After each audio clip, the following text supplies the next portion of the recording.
everyone. Welcome to another episode of Choral Living. Tonight we have another special guest with us. His name is Peter Panagore.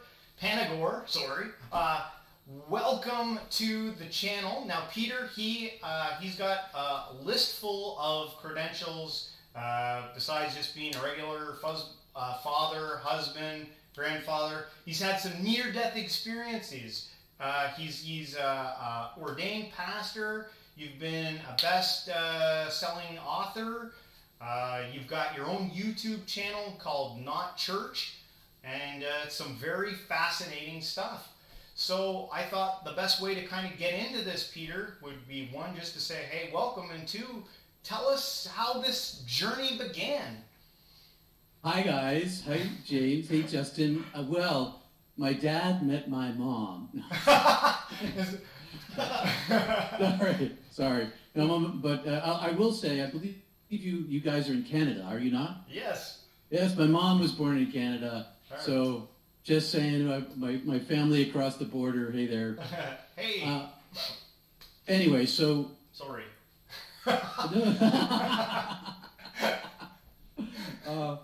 Yeah, you guys are only like 2 hours from me. Like the border is like maybe two and a half hours. We're pretty close. Yeah.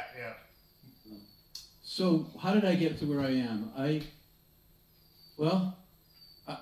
Sometimes people are born with a predisposition towards capacity for mathematics. Like, this kid in first grade who's suddenly at a third grade level. Or somebody's really good at art, or there's a propensity, maybe it's a talent, maybe it's DNA thing. I seem to have been born with a tendency toward mysticism. And I'm going to define mysticism before we get any further so that you know where I'm coming from. Yeah. And mysticism was defined by William James in the Varieties of Religious Experience at the turn of the last century with 4 characteristics. One is it happens to you, it's passive, you don't make it happen. 2, it's transient, it has a beginning and an end.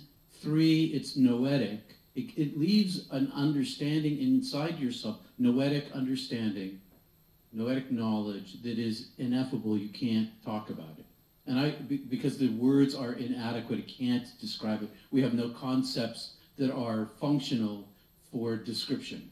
And I like to use the example of a visitation from the dead. So like half the population has had a visitation from the dead. And how do I know this? Because last year at the International Association for Near-Death Studies conference, there was a researcher, this is a science organization, that came up with these figures and a project that 46% of the people surveyed had a visitation from the dead. So when somebody's grieving, somebody you love dies, and you're grieving, and then there's a visitation in a dream or in a waking state, and then your grief changes moving forward, like a big change. Suddenly you know that this person that you love, who's missing in your life and not coming back, isn't really dead. And you know this because they come to visit you, and there's some kind of energy transference, some kind of data transference that's always related to love. It's forgiveness or welcome or joy or I'm okay. It always relates to love. So that kind of experience, which is common, fits into the 4 characteristics of William James. And it leaves behind a message for you in your grief that you don't know. You may not be a believer in afterlife, but you know your dead loved one is still alive. And nobody can convince you otherwise. And if you bring it up at a cocktail party, or on the subway with somebody, you sound like a kook because you can't say it. Oh, my brother came to visit me and transmitted to me this love that permeated my being and changed my grief so that as much as I miss him, I know that he's still alive. That sounds crazy to most people unless they've had the experience. Yeah. Mysticism is about experience. Everything we're going to tell you tonight is about experience. And so I seem to have been born with a tendency toward mysticism.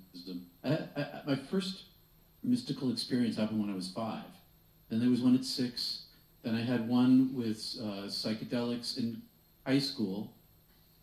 And then I had a 2 when I was in college while backpacking on the Appalachian Trail. And each one of these cases, I was pulled out of myself and saw an aspect of the divine that left me as a kind of a different kid. I was always kind of a different kid than everybody else. Yeah. A little more. It doesn't mean that I didn't get into scrapes and trouble and have, get bullied and fight back and all the stuff that kids do. But I had this, my parents tell me, friends tell me, I had this extra sort of compassion that just seemed to be there. That, I was plenty of trouble, just to be sure. I was plenty of trouble and caused havoc for my family and for myself, just like every kid does. So that's kind of the setup. But I didn't understand any of those experiences until I died. I had them. They changed my life. But it wasn't until I died the first time that looking back, I had a new frame for them, a new lens for them. And when I was in college, the year before I died, literally a year before I died, it was the March before I died, I was backpacking on the Appalachian Trail in Massachusetts, in New England, in the United States. And it was 8 inches of snow on the ground, and I had these two out-of-body experiences in which I was carried into the divine self by an energetic intelligence that took me and carried and I know that all this stuff sounds woo-woo to some people, but I still had a form, but it was made of light, and I was carried into the divine, and I was told that I became a column of fire through and through, and told that I would not be consumed, and I was given a handful of gold dust, and the breath blew it away, and the voice that has no sound said, "This is yours, my gift to you, now give it away." And so I was like, what is this? I had no idea. And I was backpacking with one of my best friends, who's still a buddy of mine, who's an atheist. So, you don't talk about God to atheists if you want to keep them as your friends. And so I didn't tell him. And we're still in touch. I talked to him last week. He lives in Italy. So a year later, so this is the setup. So a year later, one more piece. When I was 14 years old, my sister ran away. And from our point of view, she vanished. And there were broken parts of my family resulted, primarily among my parents. And it became a grieving situation that's never closed because there's no end to it. And so it created a lot of pressure in my family. So in my junior year of college, I decided, I'm out of here. And so I was going to quit school. I'm like, I'm leaving home. I'm done. My parents talked me into not quitting school, which I'm thankful for. But I decided to go on national student exchange so I could get away from my family. And I lived outside of Boston. And so, which is where the school was, outside of Boston. And so I went to Montana State University in Bozeman, which is on the other side of the country, and it's south of Alberta. And it is where Glacier National Park is and a whole bunch of other national parks in the United States. And I went there to get away from my family, to go skiing, to go backpacking. I was on the National Ski Patrol. I got a volunteer gig at the local mountain in Bozeman. And then I did a bunch of backpacking when I was out there, Yellowstone, Glacier, and some other parks you guys may or may not know about. And then come springtime, I went home for Christmas and it was awful. I just did not want to be there. And it was just all this tension. And so come springtime, come March, I decided I'm not going home. A bunch of my friends, they're all going to like Laguna Beach and Hawaii, and I'm like, A, I don't have the money for that, and B, I want to go do some adventure. So I went to the outing club, and I found, which I was a member of, and I found this guy who was just certified as a lead climber on ice. And so we got together, he had this trip planned to go up to British Columbia and Alberta to do like 8 days snow caving into Mount Assiniboine off of the Icefields Parkway. And then with like 70 pound packs on our backs. And then one day of ice climbing. And I'd never ice climbed before, but I'd done quite a bit of rock climbing. When I was at school in undergrad, the year before, like 3 years before that, I started technical climbing. And I loved it. And kind of a mountain goat myself. I have good balance, I'm coordinated, all that kind of stuff. So we had complementary skills. I'd done a lot of winter camping too. So I'd been a Boy Scout since I was 11, and I stopped when I was 18, primarily so I'd go camping.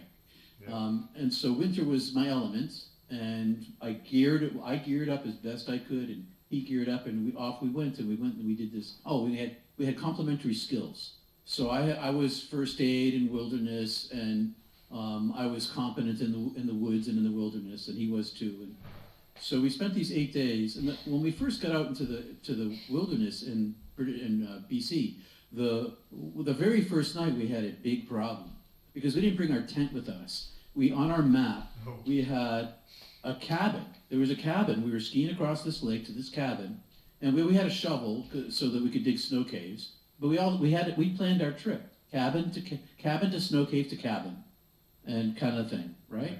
So, but when we got there to the cabin, we couldn't find the thing, and it's getting dark and it's cold. The temperature's dropping. It's really cold, and the wind's blowing, and the prevailing wind had blown all the snow across the lake on the other side.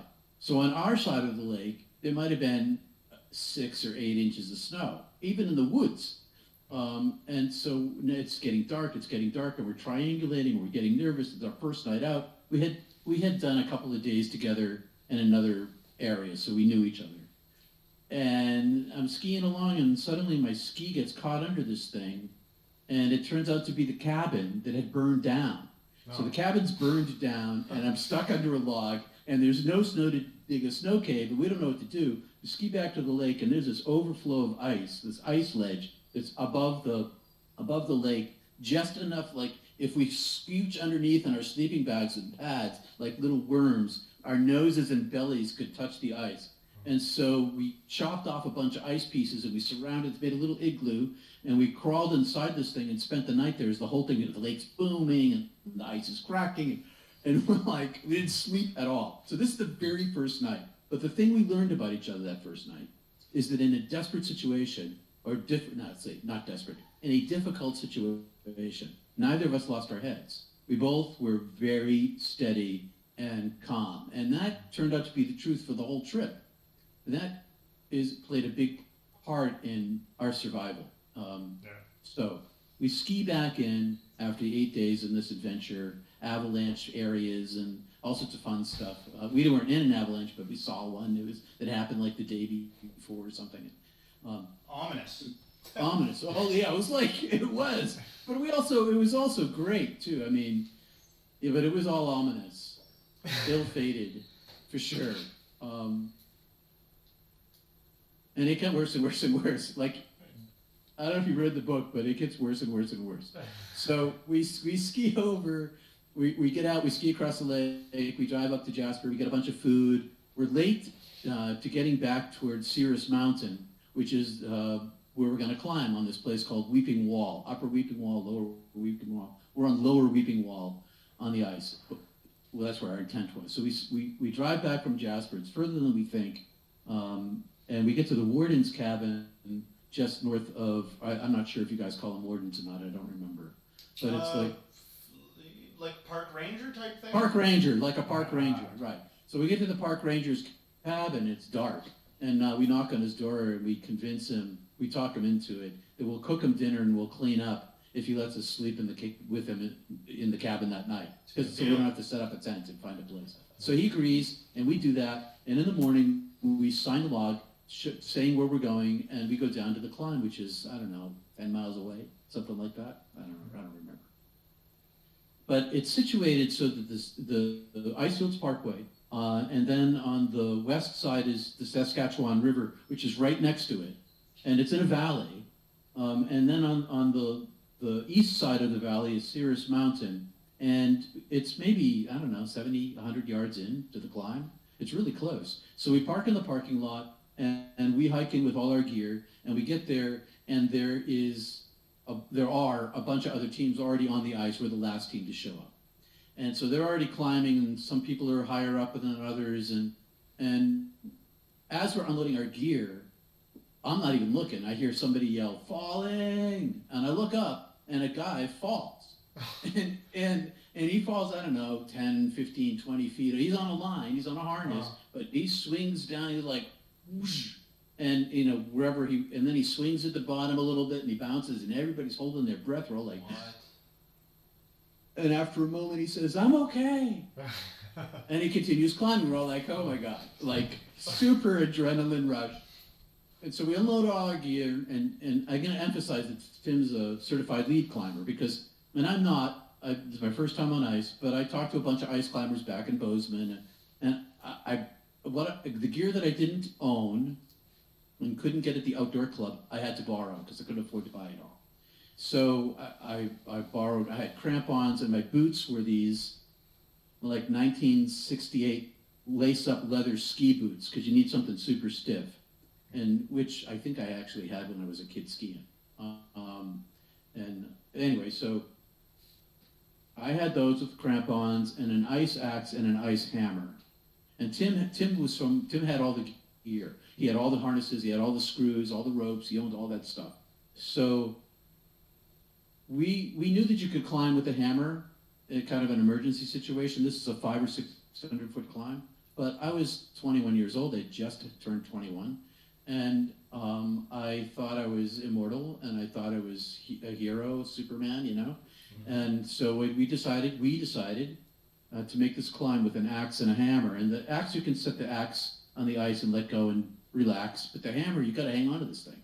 You can't. Once it's set, you can't like dangle on it. So half of my resting time was reduced for my arms, which meant my upper body burned out really fast, twice as fast as all the other climbers. So by the time we even got part way up the climb, we already knew that we were in trouble.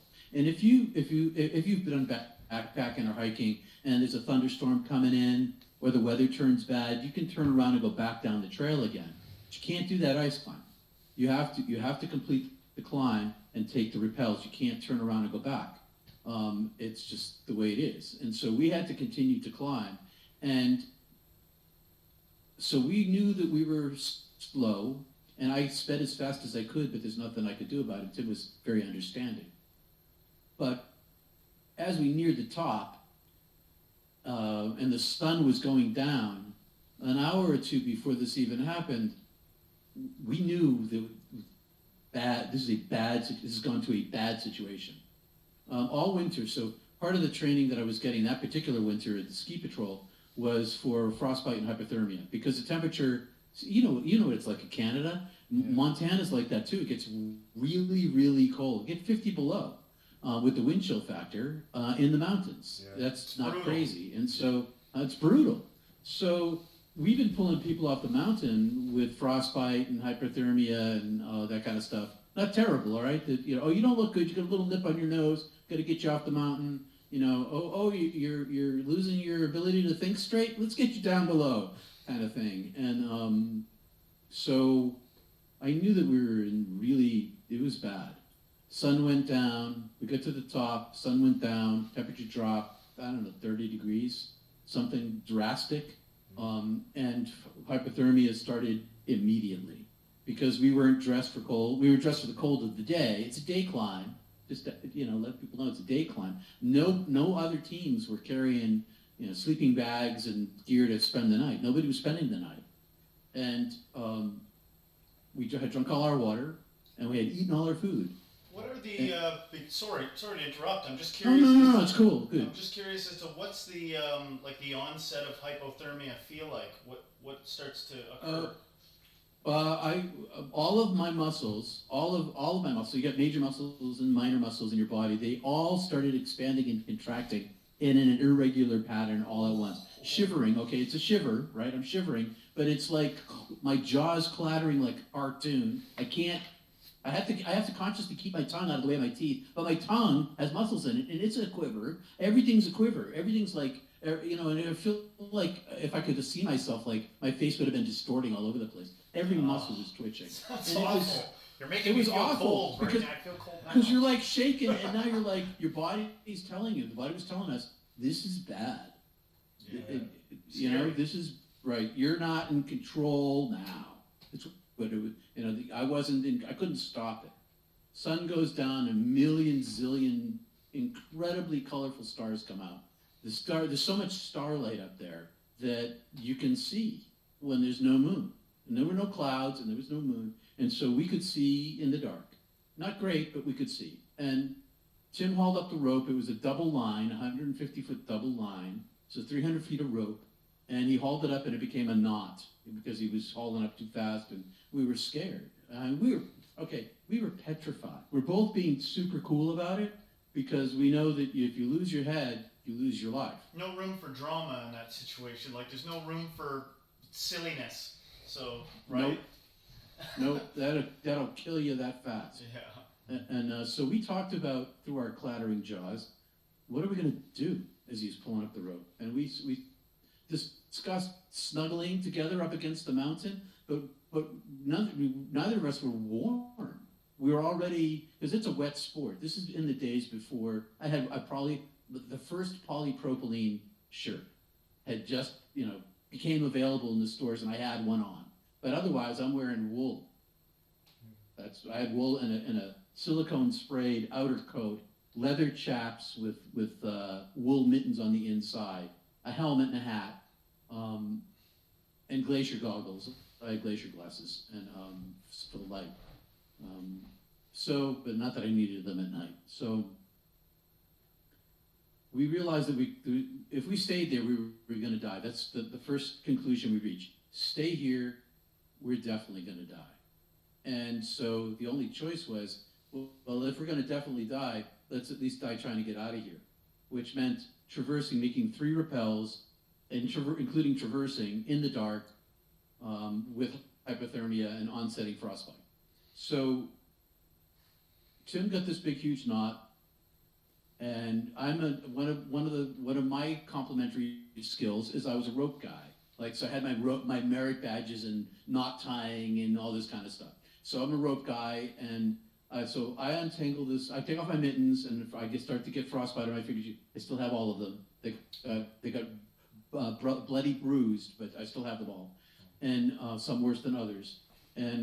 But I untangled this rope, and that was the onset of the frostbite on my hands. And meanwhile, our feet are freezing, and our faces are freezing, and we get the rope undone, and this takes time. I don't know how long. I'm not looking. I didn't even own a watch at the time. I still don't wear watches, but. At this point, Peter, were you maybe this is kind of an obvious question, but you were entering the process of dying soon, with all this going on. So does that mean that your brain was producing maybe some of the chemicals that start to happen when you're in the process of dying? I'm having a hard time articulating not yet. What I'm saying.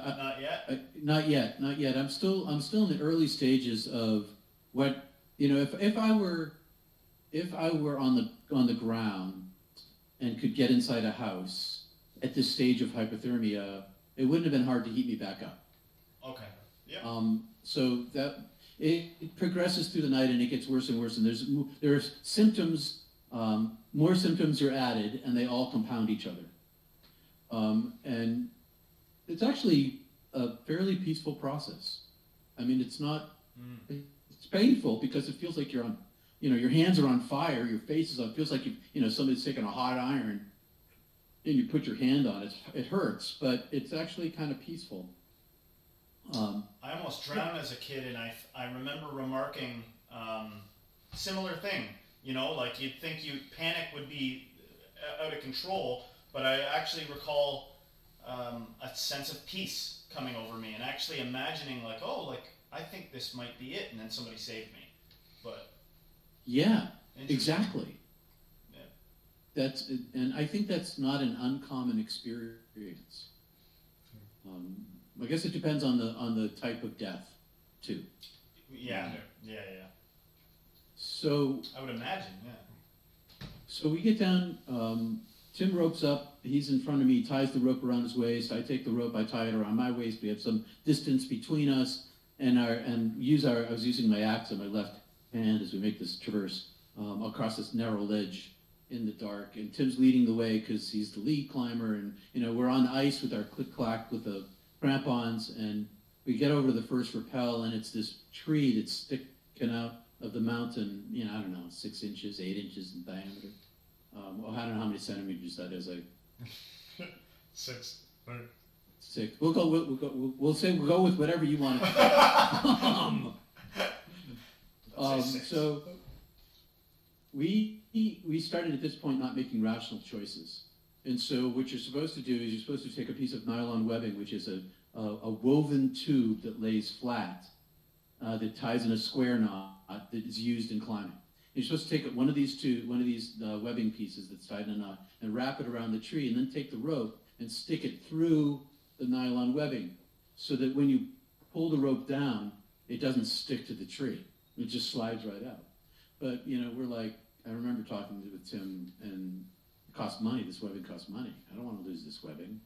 I want to keep this webbing. And I was like, yeah, it's fine. And in shock, going into shock or something like. Yeah, well, it was just dumb. But we made a series of poor choices. So as the night goes on, it doesn't always move in our favor.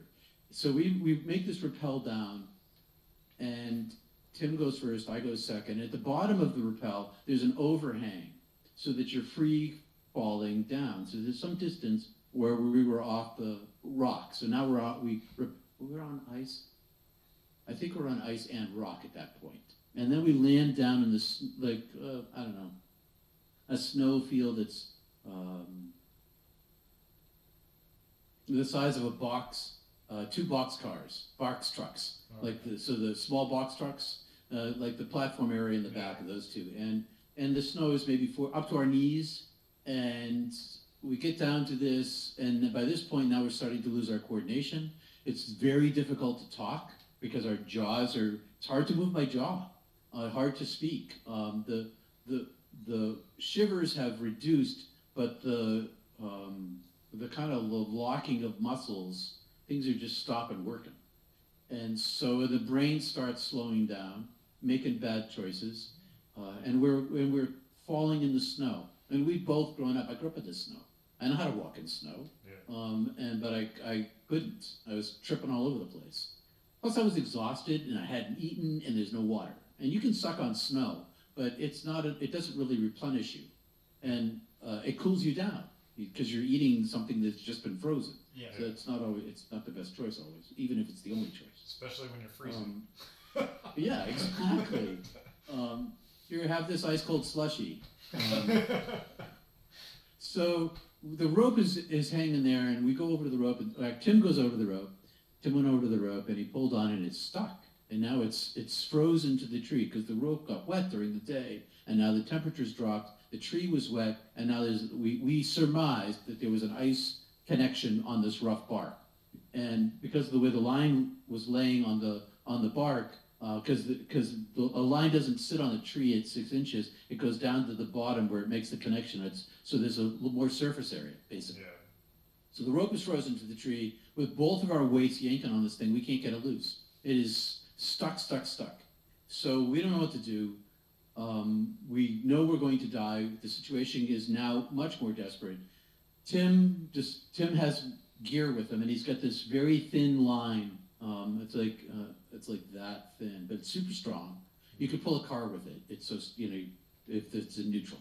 Yeah. And so he ties these 2 hitches, one to each side of the line, called a Persic hitch. And what they do is they're friction, so you can slide them up.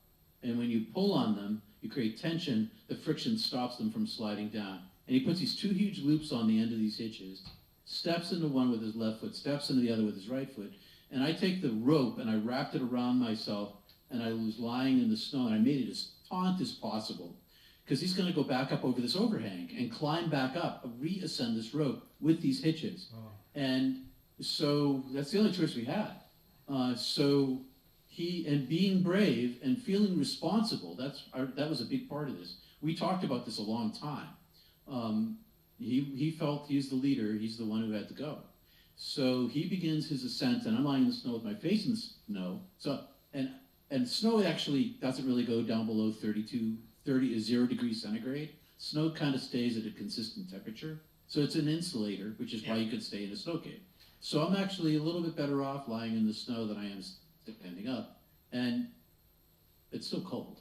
And so he begins to ascend, and after some period of time, I'm kind of in the face in the snow looking out at the mountains across, or behind the river. He yells, falling, and the rope jerks free, and I kind of roll out of the way as fast as I can, because somehow the rope jerked, and he lost his grip on the rope, and he just fell. And so I roll out of the way. He half lands on me, but the snow's deep, and he's unhurt, and the rope's free. So we pull the rope down. Well, at least you got that. Yeah, exactly. So we're elated now. We're like, yes. And as this all happens, now this is sparsely populated territory. No cars are going by all night long. Only one car went by all night. And then at this point, earlier in the evening, another vehicle comes down the highway, or the parkway. And we see it, and it pulls into the parking lot, and it faces us, and it flashes its lights. And we jump up and down, and we wave, and we surmise it's the park ranger. We didn't sign out like all the other teams. He came looking for us, whatever time of night it was, I don't know. The moon had risen by now. So the moon is up like a 3/4 moon, so we're silhouetted against the rock. He can see us as we jump and we wave. And he flashes his light, and now we're like, we got the rope, we got the park ranger.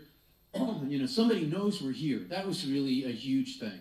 Somebody knows we're here. Yeah. We knew that we signed into the log, but that's different than actually having a human being there for you. So we took a lot of courage from that, and we made the next traverse, and this time we're off the ice altogether, and we're on rock, and there's this corner.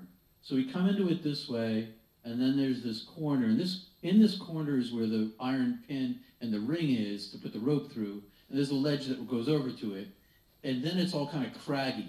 So Tim rappels down this craggy ledge, and at the bottom of the rappel, he goes off to the left around this corner, like that. And now he's on a ledge like the size of a conference table. And there are 2 iron pins epoxied in the mountain with rings on them, carabiners, webbing, and another carabiner that you want the person to my left, person to the right, and we click into each other. This is the training area. This is where you learn to climb. So it has safety, permanent safety in place. So we're safe for the first time from falling all night. I come down second. I take one end of the line. I click in with the carabiner. I take one end of the line, and I tied it off to my harness, which was not a store-purchased harness, because I don't even know if they had them then. But it was made out of webbing. And so I click it to the harness, and the webbing is blue. I'll keep seeing blue webbing in my head. It was all blue. And so then I take this. I should skip back and say, Tim set all the ice screws as we went up, and I cleaned them all off. So he set all the ice screws as we climbed for safety, and my job was to come up behind him and relying on the screw above me for safety, and Tim having me on belay, I take the screws out. So I've got all these clangy screws hanging off of my side. I think we split them up. I think he had half of them, I had half of them. So there's a lot of, they're not heavy, but there's a lot of them. And there's carabiners. Just awkward, clanking around. Yeah, clanking around. I get stuff hanging off of me, and so I tie this line off to my harness, and I take and it's called the bitter end. So the end of a rope is called the bitter end.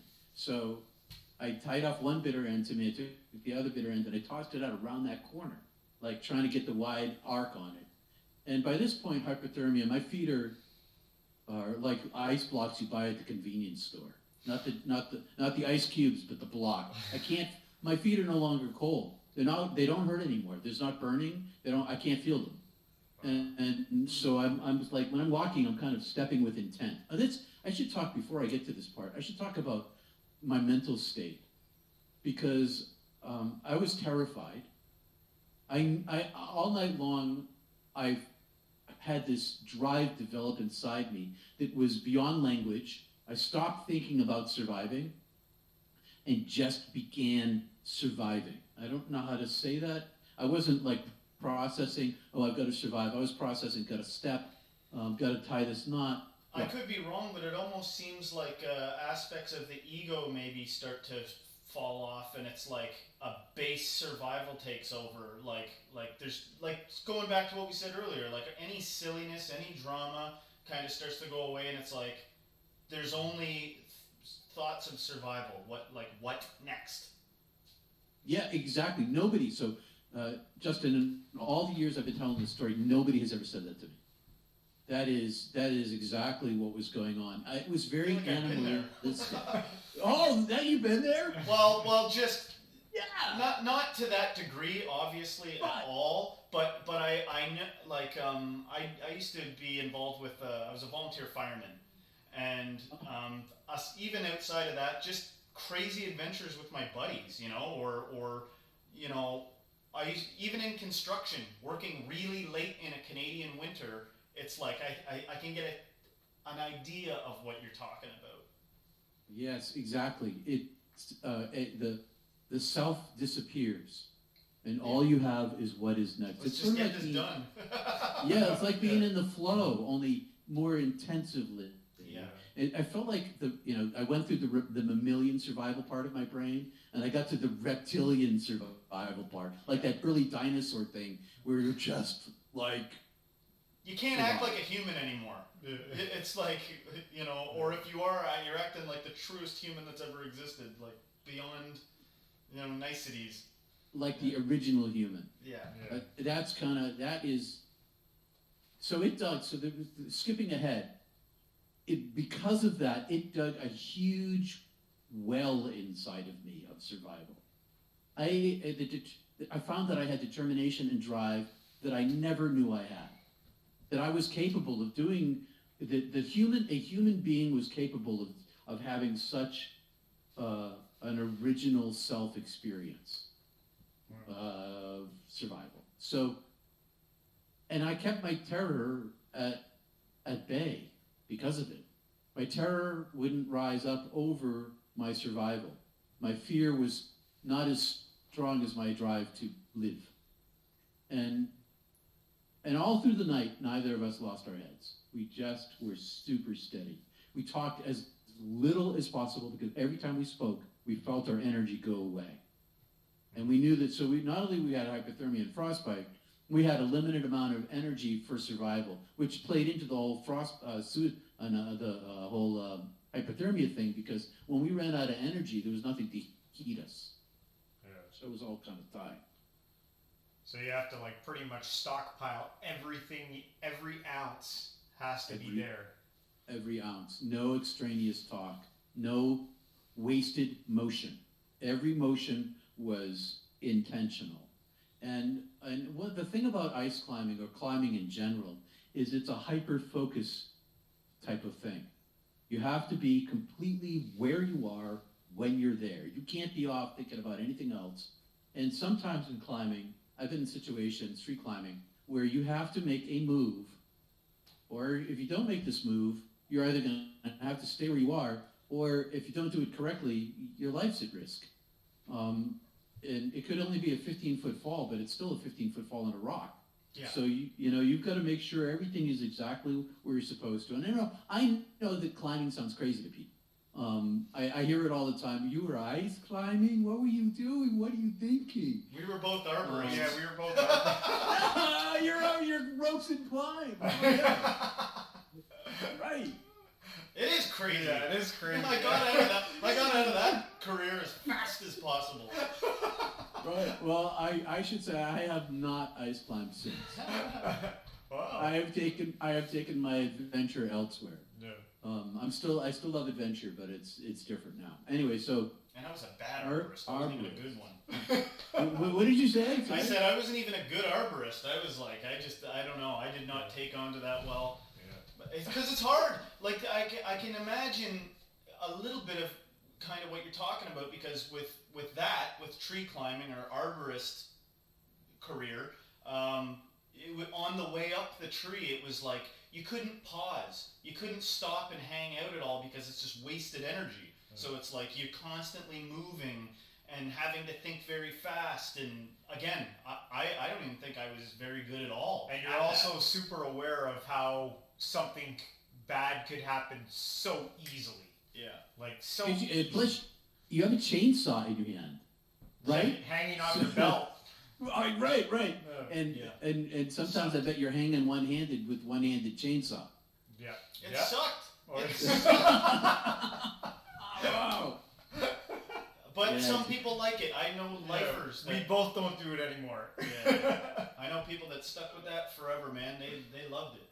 But I had one, and we had somebody come, a young fella I knew growing up, who played Little League Baseball in my son's team. He came as an arborist, and I marveled at him. I was like, this kid is going to do this for the rest of his life. it's an amazing workout. Yeah. It's like a full body, amazing workout.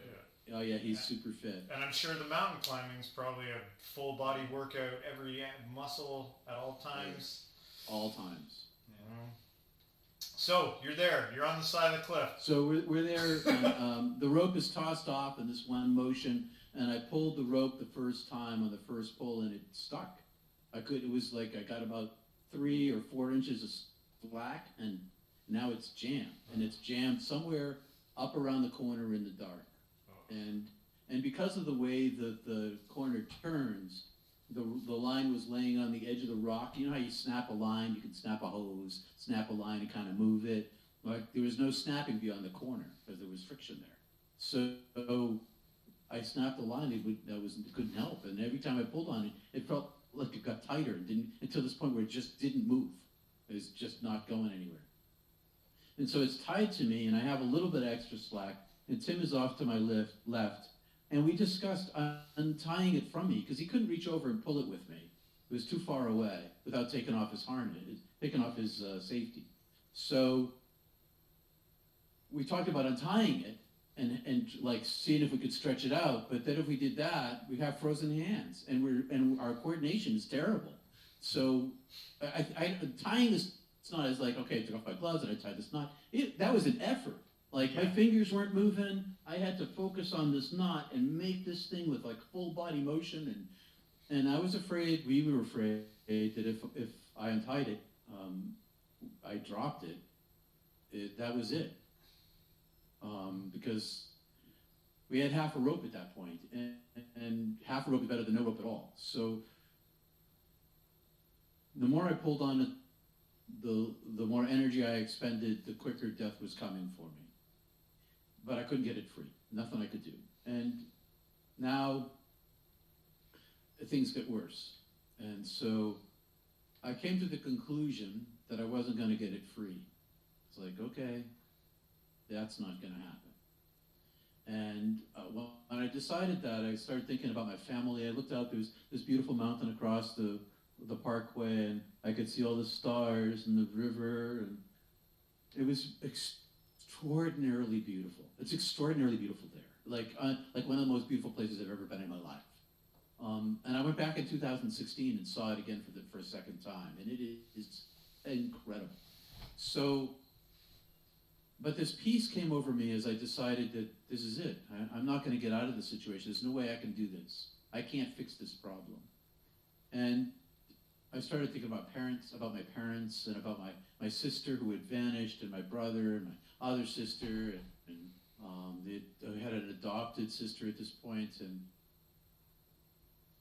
I thought, well, I guess they're going to lose me, and we accepted it. It's like the peace came, and then I unzipped my coat because I got hot. I felt like this is what it felt like. I felt like all of the blood rushed from my legs, my extremities, and my arms into my core. So from like my belly, south of my belly button up to my neck here. And I remember thinking to myself, I don't really need my feet, do I? I really need my heart and my lungs right now.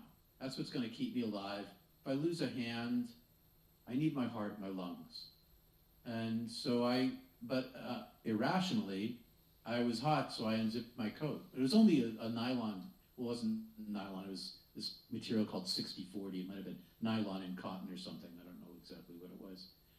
And I unzipped it, but it was a shell, and it protected me from the wind. And I unzipped it, and I decided to let myself cool off. And Tim saw me do this, and we hadn't been talking because we're trying to conserve our energy. And he told me, zip your coat back up. Don't, you're making a mistake. And I didn't care. I was like, I don't care. I'm hot. I'm sweating. I'm going to. And then I started falling asleep, and I would fall asleep in this way that I would be that everybody would love to fall asleep is in a flash. Put your head down on the pillow and you're out. And so I would be, like my eyes would close, I could feel it coming and my eyes would close, but I'd lose consciousness and I would collapse. I'd be in darkness, unaware that I was in darkness. Darkness would come and I was unconscious and sleep, and I would then collapse and smack on the rock and wake up. And this happened a couple of times, 3 times, I don't know, 5 times, some number of times. And I stood back up again and I'd pull on the rope. And then this last time I stood up, I had tunnel vision. So my peripheral vision became this big black circle on the outside that collapsed very rapidly. And I remember looking around with it as it came into this very narrowing focus of blackness. And I was confused. I had never seen such a thing before. I didn't know what was going on. And when it went to blackness, I saw it going to blackness. I was looking at the mountain right in front of me. And as it went to blackness, I thought to myself, I'm going to fall and collapse. And again, and then it went out, I'm going to fall and collapse and not be awake. But it went out and I was still awake. And I didn't feel myself collapse. I was like conscious. I wasn't like conscious. I was conscious, but I couldn't feel my body anymore. I wondered what was going on, why I was awake. How could I be asleep and awake at the same time? I could still think what was going on. I didn't really understand or know. And at this point, in front of me, if I had a front, became darkness. But this darkness had it extended outside of my vision. It was darkness that I could see the depth of.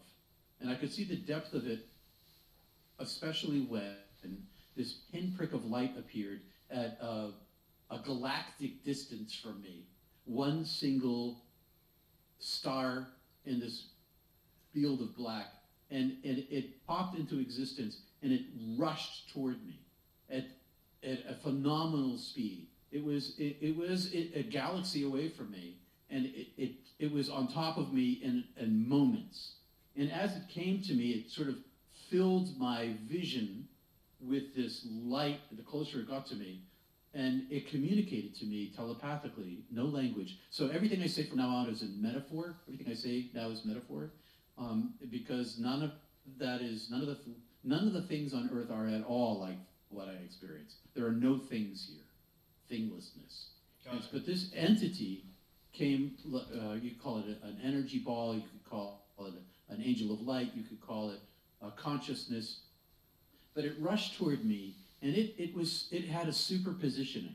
It's not the first time I've experienced this angelic type of form with the superpositioning, both in the divine self and an individual entity. So it's both of these things, and it's communicating to me, and it says to me without language, I'm taking you. And I say back to it with my thought, no, you're not. I'm not going anywhere. I don't know what's going on.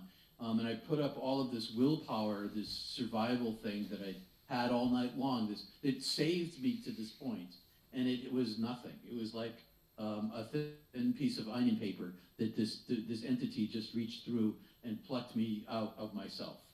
And I lost all of I lost all of my agency. I lost all of my power. I had no strength at all, and it was intelligence. I can't tell you how intelligent. Way far beyond my understanding. Power beyond my capacity to grasp. And I was enfolded inside of it, kind of enveloped in it, and it carried me off. And we went back on the trajectory it came from. And then I had these 2 points of view. I had this point of view. I can see myself inside of this from an outside point of view, but I had no form in this outside point of view. Inside this entity, I still had like a physical body, shaped like a physical body, but not made of molecules or cells, made of light or energy. And it's sort of shaped like me, and I still have me in me, and I'm looking out through the eyes of me, and I still have like eyes, and I'm lying in, it's like those cartoons where they show you sitting on a cloud in heaven. I'm kind of like sitting in a cloud inside of this, only I have no strength left. And it's pouring intellect. It's like it's showing me its intelligence. It's showing me its power. It's showing me its strength, and it's giving me comfort. I'm not uncomfortable. I'm very comfortable. And so I have these 2 points of view, and I get swooped back up the way that I came. And maybe it's a tunnel, maybe it's not. I'm inside of this entity. Was it like seducing's the wrong word, but was it like coaxing you to join with it? It was singing sweet nothings in my ear on a pillow at night. So it's kind of like seducing. Kind of like seducing. Which just moves out to sex. Right, only better than sex. This whole thing, okay, this was the best orgasms in the history of humanity. All the history of humanity, of everybody, all combined into one orgasm is nothing in comparison to the other side. It's like, yes, but it's capital S and a capital O. Capital O. Capital O, exactly. So that's funny. So I get carried off in this thing, and I have these 2 points of views, and then at some point, it's like people talk about the tunnel, but it went back on the trajectory that it had come from, and I was inside this thing, and this vast darkness, but it had a route. It had a path. And then it got to the edge of this darkness. And at the edge of this darkness where I had first seen it, I'm not really sure what happened. I can't really understand this transition that occurred. I either popped out of it, or it expanded into something else, or both these things. I don't really know exactly what happened. But suddenly I no longer have this light body that looks in the shape of Peter, a 21-year-old Peter. I'm instead like an orb of energetic consciousness. And I'm not made of molecules, and I'm not made of electrons, and this isn't a waveform. This is something that I use those words to describe it, but it's no thing. I was in a place of no thingness. There was nothing here, and I was nothing, no thing. But I was sort of contained in my consciousness, and without my brain, I could think faster than I'd ever thought before. And I wasn't thinking in language. I was just thinking about where I was. And where I was this infinity that I could see in every direction simultaneously. And in particular, I could see almost to the beginning of infinity. But the beginning of infinity, the origin of infinity, was an infinity away from me. I could see an incredible distance, and I understood the size and the vastness of this space, the size of the universe, but I couldn't, and I knew it had an origin, I knew it had an original thing to it, but it was beyond my vision, infinity. I couldn't grasp it. Well, I couldn't because you were understand. still sort of finite. Like, even though you were experiencing infinity, there was a part of you that was still finite. Right, Because exactly. it was an identity. I still had an identity, exactly. But my identity was no longer Peter. My identity was, this is myself. Peter was not myself. Peter never was me. This has always been me. This is who I am. And my thinking and my identity and my seeing and my senses, 500 senses, my sensing of my environment and of myself, well, it was unlike anything I'd ever remembered experiencing in a physical form. Did you feel like you were merging with this environment? No, I was still, that came later. And I'm talking about later, but this is timelessness. And so all time exists there. Forward, backwards, inverted, inside out. The universe is running in the other direction, all that stuff. It's all like this eternal now of all time and no time. And so I tell it in a sequence, but I made up the sequence. It's all kind of all at once. And I might have been dead physically for a second, a minute, 30 minutes. I have no idea. But this took a long time. I was there for an extended period. And I am this energy that is in this void, in this eternal darkness that is also simultaneously illuminated. So if you're in a super dark room, you go in a dark room, you pull down all the room blackening shades, you shut off the lights, you close the door, and if you're standing there, it's so dark you don't see anything. So it was that dark, but it was also not that dark. So it's paradoxical. The whole place is paradoxical. I can see toward infinity, but it's also super dark.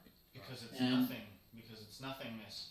Because it's nothingness, right? And that thing about time that you mentioned too, I just wanted to, because I was curious about how time worked in this space that you were describing. You can, time is, what is it? It's relative, right? Like you can, as a human, with psychedelics you can experience it, but that thing about perceiving time differently, where the mind can actually experience like months or even a lifetime in internally, but to everyone else that's got regular typical waking experience, it can be like a momentary. Like that happens a lot with salvia divinorum. I think when people take that, it's like they'll come back sometimes and be like, I had a whole nother life. I just lived a whole life, and it's like 4 minutes or something that they were going, maybe 15. So what kind of wisdom does that produce in a person? Yeah, and it says a lot of it, just like how what the brain's capable of, how many thoughts the brain can actually condense into a certain space given your, varying consciousness, like whatever, varying states of consciousness. It is about consciousness. That's what this is all about. And how a consciousness inhabits our bodies. I'll come to that at some point in this if we have enough time. So I'm this consciousness in this nothingness, and I'm remembering myself. This is my true self. I know this is me. I never was this other thing. And then the light appears to me. The light suddenly appears like a waterfall, a wall like Niagara Falls, just this huge wall of light that has this flow to it, and it's a million zillion septillion colors. It's all the colors of all the stars that I saw that night and a million more, and it's all sparkly and it's all white. So it's colored and white at the same time, as if I'm looking at a prism. I'm seeing the white light and the color all occupying the same space. So, which is cool. So I was just thinking that's sort of superpositioning again. I'd never thought about that the light and the color were occupied. I never said it that way, but that's what I was experiencing. And it's solid. It's got flow to it, but it's got a solid surface. But I can also see through the surface at the same time. I can see it's a solid surface. I can see all the colors, so the colors extend and the white light extends, and it's translucent that I can see into it, and then it's transparent. It has another side to it. And I can see through this entire flow of water into a darkness into which I'm being invited, like a tunnel. And so it's the most beautiful thing I'd ever seen. And all I want to do is touch it. I just want to be, I want to go, I have a compulsion to go toward it. And so I reach toward it with my self and my energetic self. And as I touch this, it flows into me. And then all these things happen at once. I hear the origin of my soul self, my consciousness, being spoken into being. It's not a word. It's not like, it doesn't have letters in it. It is an expression of the divine self that makes my soul exist. And I saw the origin of the birth of my soul, the birth of my consciousness, eons and eons and eons ago. And I saw myself as like an electron that is superpositioned. I'm a single, or a photon. I'm a photon, and in front of me, I see a gigaplex of photons, and it's an energetic field of the divine self, of which I am exactly the same as all the photons. I'm a single photon of all these photons, and I'm outside of it, and I'm also connected to it. and I am being created. And meanwhile, I hear, I am creator, I make you, you are creature sort of language. And so I am this thing, and I am also separate from it. I am finite from infinity. And then I see I see the length of my soul. I see all of my size as a consciousness and all these other lives I had lived but they were all simultaneously existing. I was in all of those lives as I was looking at them. And there was sort of like a sequence to them, but from my point of view, they were timeless, all at once. And I got to look inside two of them, and one of them is human, and one of them was not. I don't know what the other one was. I had no reference for it. Right. And as this is all happening at the same time, where I then experienced my human self, Peter, all of the suffering that I gave away. And so I go into a hell. So all of this is happening. I see myself as a creature. I see myself as pre-existent. I see myself as many lives. And I also see myself as Peter. I experience Peter and all of the pain I gave away to every single person in my life, from their point of view, inside of them, as I gave it to them. So I feel all of their emotions and their chemistry, and it's brutal. I feel I am, and juxtaposed to that, I also feel inside of me. So these are two simultaneous things. I'm experiencing all these people's pain that I gave to them. I'm experiencing all of the reasons and emotional decisions, decisions, and reasons for causing their pain. And my judgment of myself was guilty. I did these things. And I caused so much pain because I was experiencing the hurt I gave them. And it was overwhelming. It was a sequence of all of the pain I gave away. And it was juxtaposed. I wasn't judged.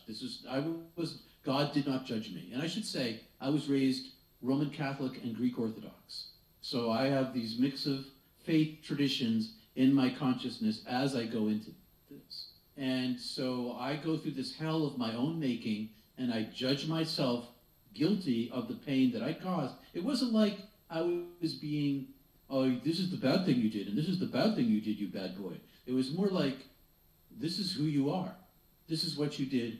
And the voice was saying to me, meanwhile, I'm inside of this entity. Its entity is inside of me. It's right next to me, and it's all of infinity. So it's got all these different layers to itself.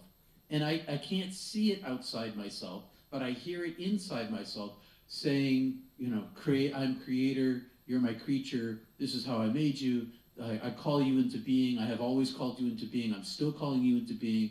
So my original self, as it was called into being, is still being called into being in the same moment, because it's timeless. So there's always this presence. And as this is happening to me, I'm hearing love inside of me. And I'm seeing this infinite nature of unconditional love. And as this is, and the voice is saying to me, I was with you and in you and experienced all these things with you. I am in with and experience all these emotions inside of every person that you hurt. I am the experience. I am the experiencer. And the divine is saying this to me. I experienced this with you. And so this is pain that I already know. I know you as you are, and I love you as I made you, is the message. I love you, I love you, I love you. I have always loved you. I loved you when you were doing all these things. I love you now. I loved you before then. I loved you since the moment I called you into being as a consciousness. My love is eternal and constantly flowing. And that love is full of forgiveness. And as I heard this echoing, so I had this comparison of infinite love and my human brokenness. And that's how the judgment was like, this is so wonderful, and I'm such a little worm. But as I listened to it, it was sort of through the lens of all the love that I had ever given away in life, that I heard the voice speak to me. And as it was telling me that I had done all these things and it loved me anyway, it also showed me that all of humanity has a radical equality of brokenness. And so in comparison to infinite purity and unlimitedness, everything else that's a thing is limited. And in order to have existence, and a limited thing has to have existence, it has to be broken by nature. And so all humanity like a mathematical equation or something, like a mathematical equation, right? If this, then that, and so if there's existence, the that is that you get with it is this brokenness, because it's a reduction of the purity, it's a reduction of the unlimited nature, and so it's okay. The voice was saying, "I know this about all of you. This is no. If you can't live without this thing, and I love you as you are." And so there's this equality of human. There's no sin greater or lesser than any other sin. That's it. Not because on a human scale, yes, we could, heinous murder of that we have a lot in the United States with all the shootings that we have these days. These heinous crimes of bloody murder. We judge them and we imprison the people if we can. But in the divine self, from the point of unlimitedness, that's just a portion of brokenness. So as I came to understand my place in humanity, which is exactly like everybody else, in comparison to the unlimited nature of the one I now call the beloved, I listened to the voice of it and turned toward it, and as I turned toward it, I was flooded. Like, as soon as I stopped looking at myself and my own, judging myself, as soon as I listened to the voice of the divine and turned toward this love was always present. It had always been present.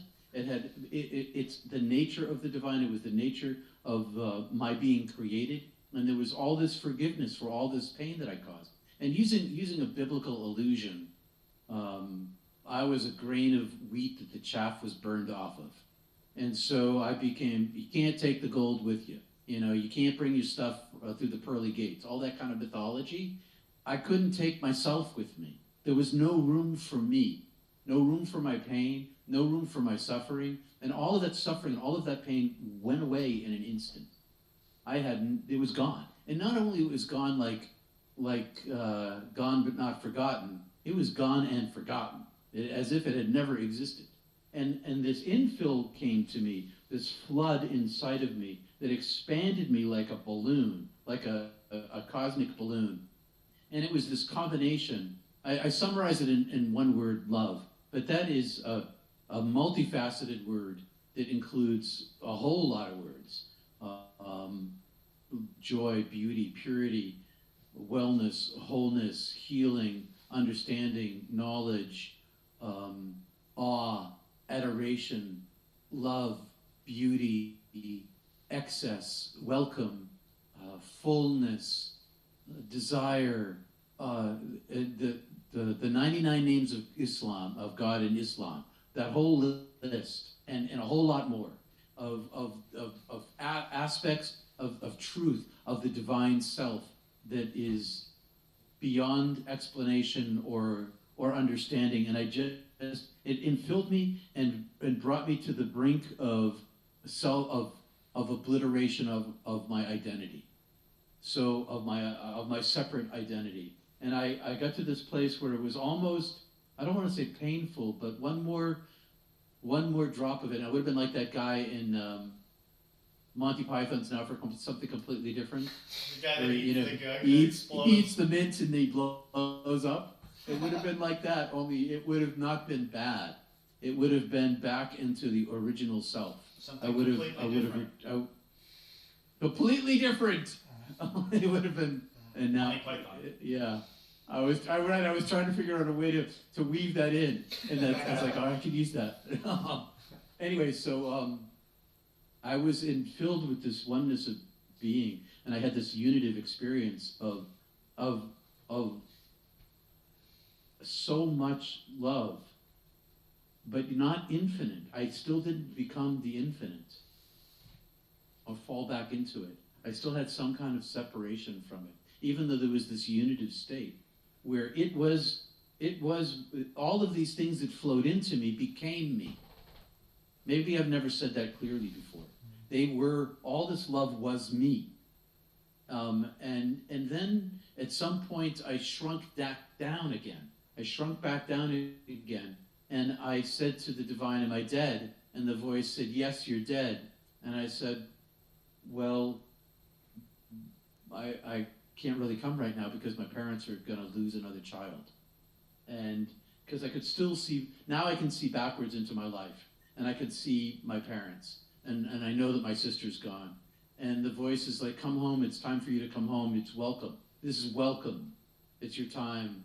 And I say, my parents, and they need me. And in that instant, I am swept through heaven, through this infinity, to the edge of the creation of our universe, where there's like this Higgs boson field where energy becomes matter sort of place.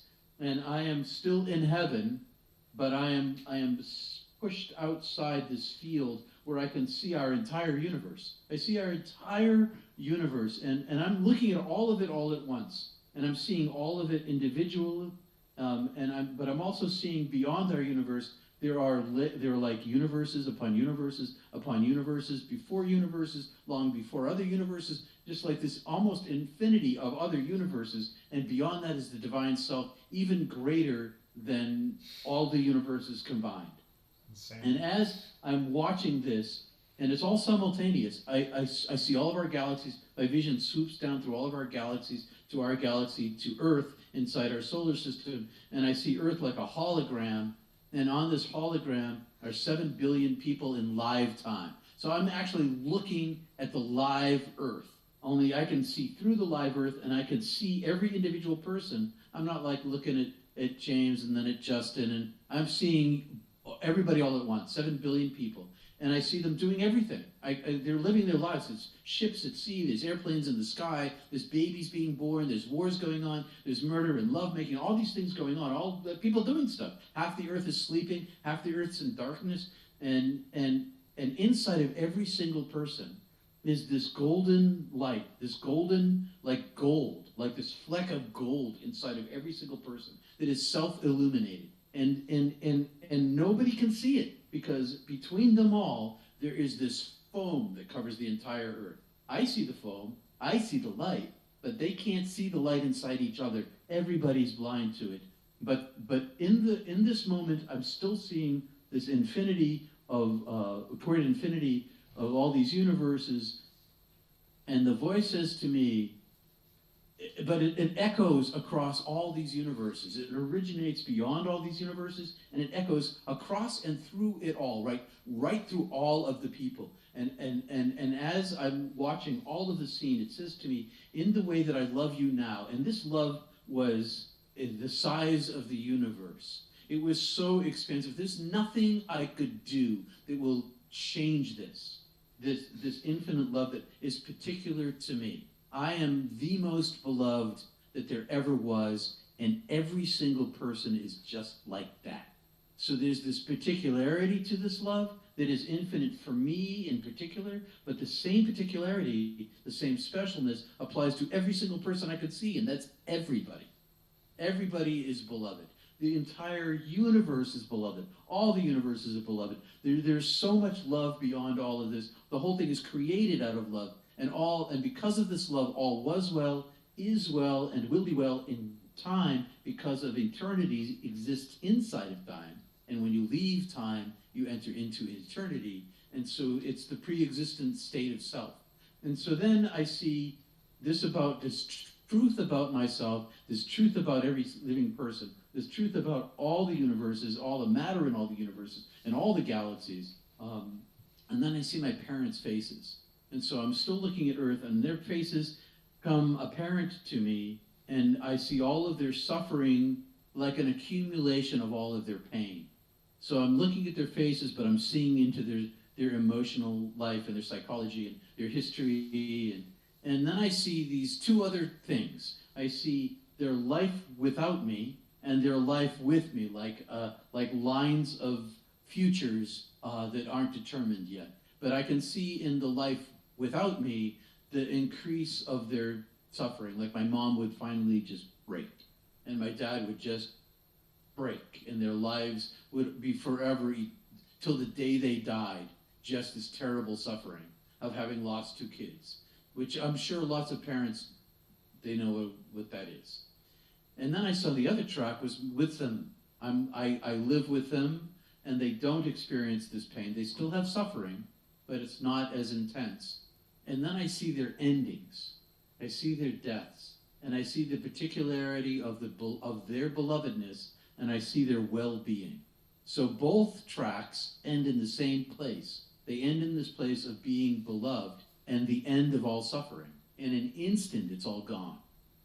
And I say, and I also see that the length of my life is the wink of an eye. So my 21 years on earth, they were nothing compared to infinity, over in a wink. And so I say, well, if it's all the same to you, even I'd like to go back and come back. Can I come back here? If I can go back and help my parents, it's not going to be a long time, so I'll go do that. And the voice said, well, it's your time to come home. I said, but if I go back, can I come back here? And the voice said, yes, if you go back, you can come back here. And so I chose to come back.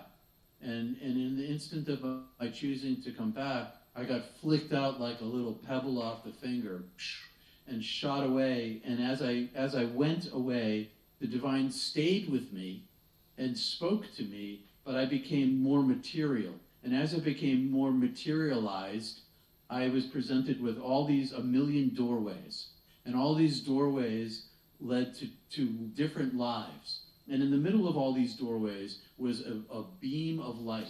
And this beam of light was greater than all of the doorways, or the end of a fiber optic cable. And there were a million different entry points for me. And all of them were lives I could live. And the voice said to me, choose. But it wanted me to choose the massive white light in the middle. And as I looked at the massive white light in the middle of all these lives, I was like, I think I want a little autonomy. And so I decided that I wanted a little me.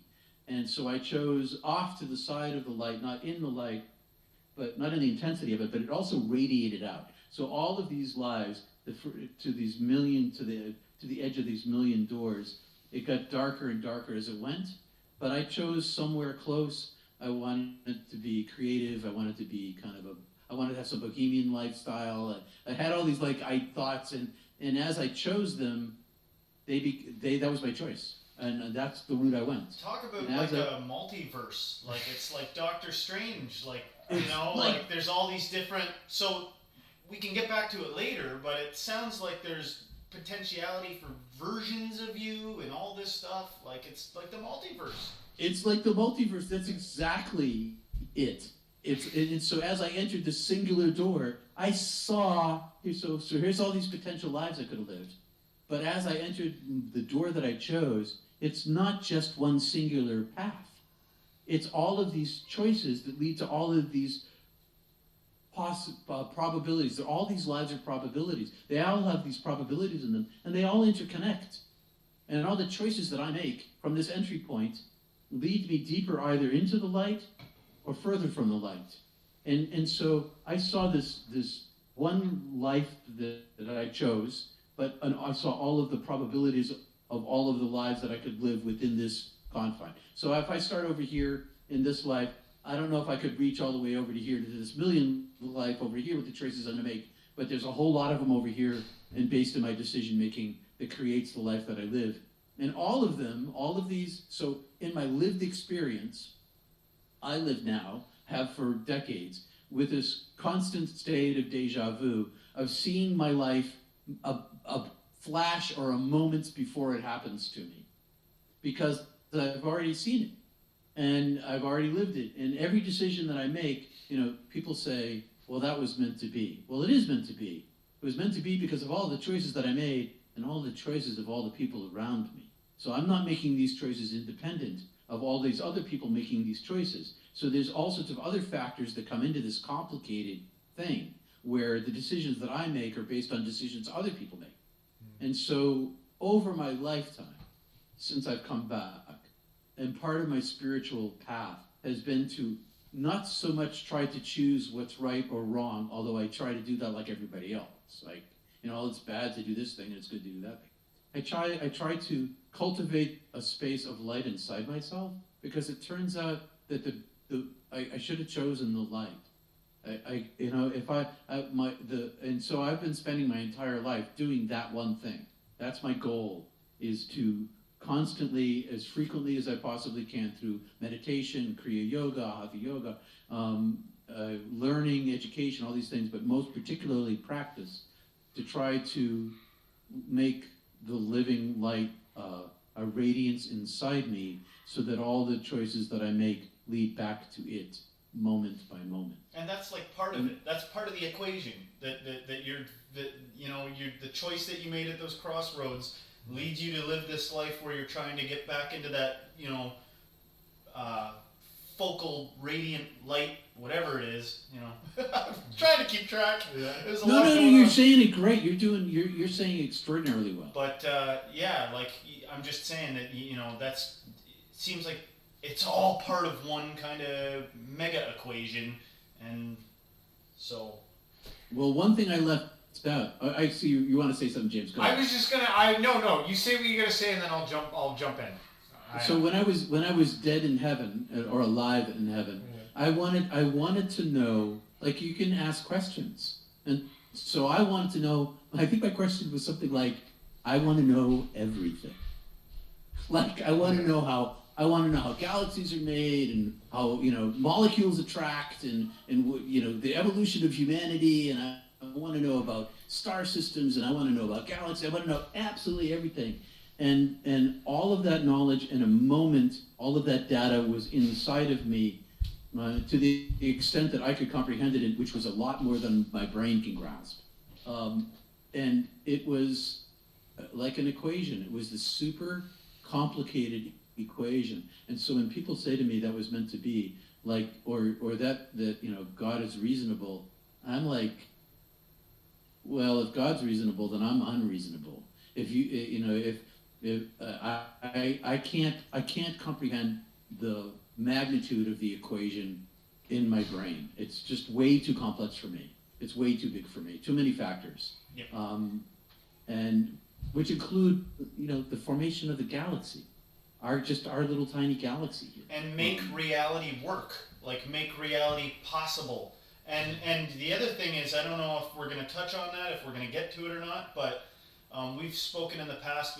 We talked to a guy last week where the idea that things are seemingly changing too, and so where does the idea of change or any of this changing along the way? You know what I mean? Like that's the best way I can put it. What do you mean by change? Well, as much as a lot of your story points to, there's a purpose to this whole thing, and almost like a destiny or something like that, or a track this stuff's going on, And when you say equation, it makes you think like it's static, like this is the way it is, right? But we've gotten into some deep discussions about the idea of, maybe even something like the spiritual realm or God or reality itself changing, evolving, growing, whatever, Or if it's infinite, right? You can't really nail it down to one thing because it's so vast. You never get to the end of total comprehension of what's actually going on. Exactly, both of those things. Yeah. Well, both of those things, for sure. I heard it put this way as a rabbinic question: is what's the one thing the unlimited can't experience? Finitude. Limitedness. And so in the limitedness, so there's this. It creates the unlimited creates unlimited to the unlimited creates limitedness in order to experience it. And how many kinds of limitedness are there? We don't know. A lot. Yeah. So when this experience kind of came to an end and you bounced back into finite reality, what was that like? What happened? So I'm traveling down this tunnel, and as I'm being carried, I'm like back inside the angel again. But it's also the divine. It's both of these things at once. And I'm being compressed down like a trash compactor. Like I'm like a plastic milk jug that's squished down into a centimeter square, and or less. And so I feel myself getting smaller and smaller and smaller, and it's uncomfortable. And it's and I get then kind of screwed into my body, like painfully twisted and stuck back in. And now I'm back inside, and I have no control over this. This is all being done. The whole thing was done to me. I couldn't make any of this, all done to me. And so I'm squished down and twisted into this thing, and then my consciousness re-inhabits my physical form. And as my brain comes back online, my first experience of the world is just suffering, because everything hurts. The whole thing just... Welcome to Earth. You come back and Right, and that actually began my long-term, like, you didn't tell me the fine print. I didn't. I was pretty angry for a long time, and so I'm in this body and depressed, and I was in this body. My brain comes back online. I'm feeling all this pain, and I begin to hear sounds. I don't know what sound is, but I hear these. My ears are picking up sound, and pretty soon that kind of resolves into words, and I begin to understand the language. I begin to understand the words, and then my whole form is being moved, and so I'm being moved, and I'm in pain, and I hear my name, and I open my eyes, and I see Tim, who I have no idea who he is. I don't know where I am. I don't know what I am. I do not understand what's going on at all. And he's pulling on me and pulling me up, and he's screaming and yelling, and I start to hear, "You were dead, you were dead. If you died, I was going to die." And he's crying, and he's shouting, and he's all upset, and he gets me to stand up, and he's talking to me, and he's crying, and I'm like, what is this? Oh. What is this? Where was I? Who am I? What is going on? And at some point, I became human enough that he said, "Pull the rope," and I pulled the rope, and the rope came free, and we descended. And because the car was across the street, in the parking lot, across the parkway, we got out the tent, and we self-treated. My brain came back online. We self-treated for hypothermia. He had a super fancy tent with a chimney and a vent, so we could fire up the stoves inside the tent and not asphyxiate, because we had a draft. So we fired up both stoves. We warmed up water. We got in our sleeping bag, got naked, got in our sleeping bags, and sipped warm water until we got our temperature up to what I figured was a reasonable enough degree as and now, okay, when you're coming out of frostbite and frozenness, it frickin' hurts. Oh. Everything is like Yeah. super painful. Burns. And it burns. Can imagine. And so when we finally get to a place where I thought we were, because Tim's like, "Let's get in the car and turn on the heater." I'm like, "No, we can't do that. We got to do this right. Got to take our time with it. It's got to be slow." How did things go from so dire to like all the amenities being so close by? Yeah, how did I you feel get like- out of Well, that 'cause so it- fast? Well, because the car's right across the street. No, but you had the problem with the rope. You couldn't get the rope on. Well, well, it wasn't easy. Okay, I skipped over we had to hike out. We had to open up the car.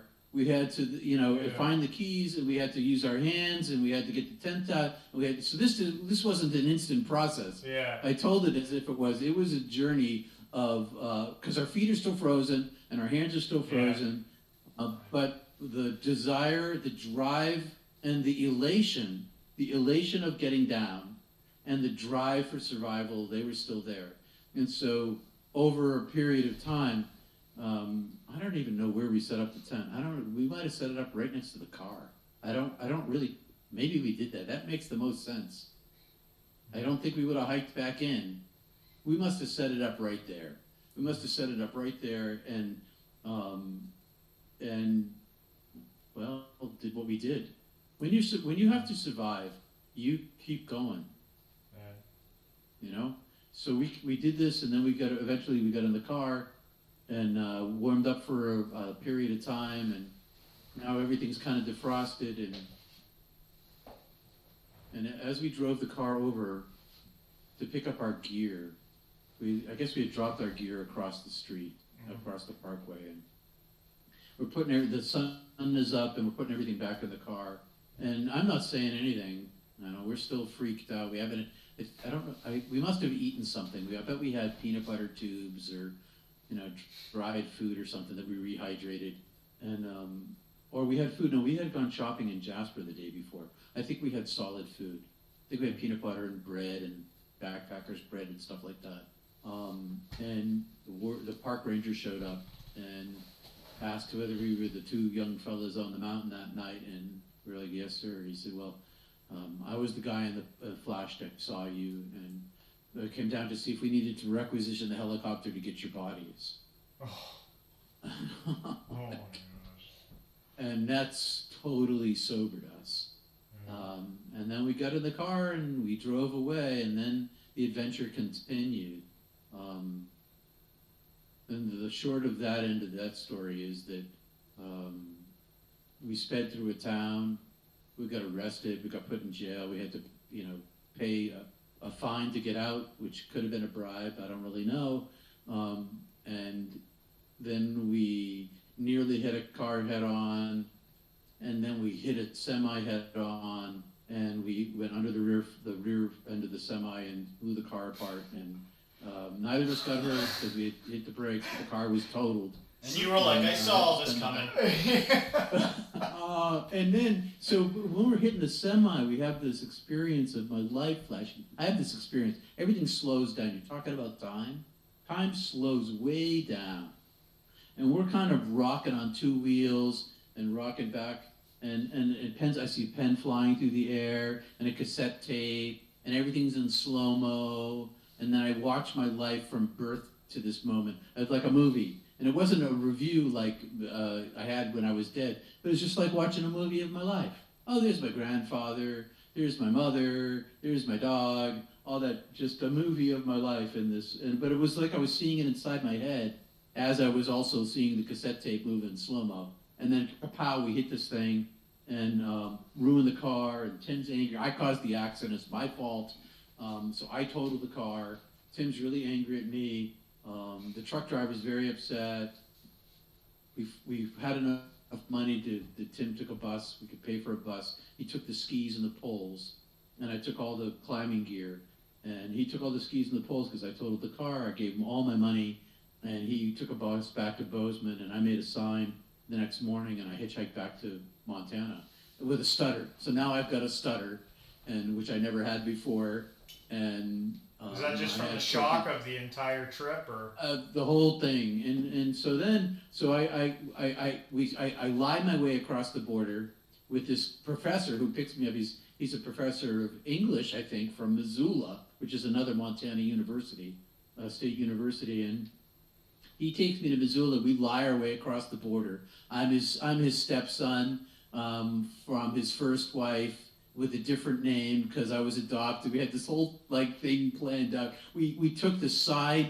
We didn't go to the main area for getting across the border. We went to this side little shack with one guy in it who drinks his coffee by himself for 12 hours and to kind of get across easier. And then I left on a theater tour and sign language for it was a 3-month tour. And it just goes on from there. It just keeps going and going and going. I'll finish by this, saying I came back a different person. I started out by talking about mystical experiences. And what happens in a mystical experience, in a deeper form of mystical experience, is that you change. There's after effects. And if it's a visitation from the dead and your after effect is your grief changes, you still love this person, but the depth of your knowledge, you now know this person's not dead. You might not know that about yourself or anybody else, but you know about this one person. And then you live your life through that for the rest of your life. And so that's a new person. That's a new identity.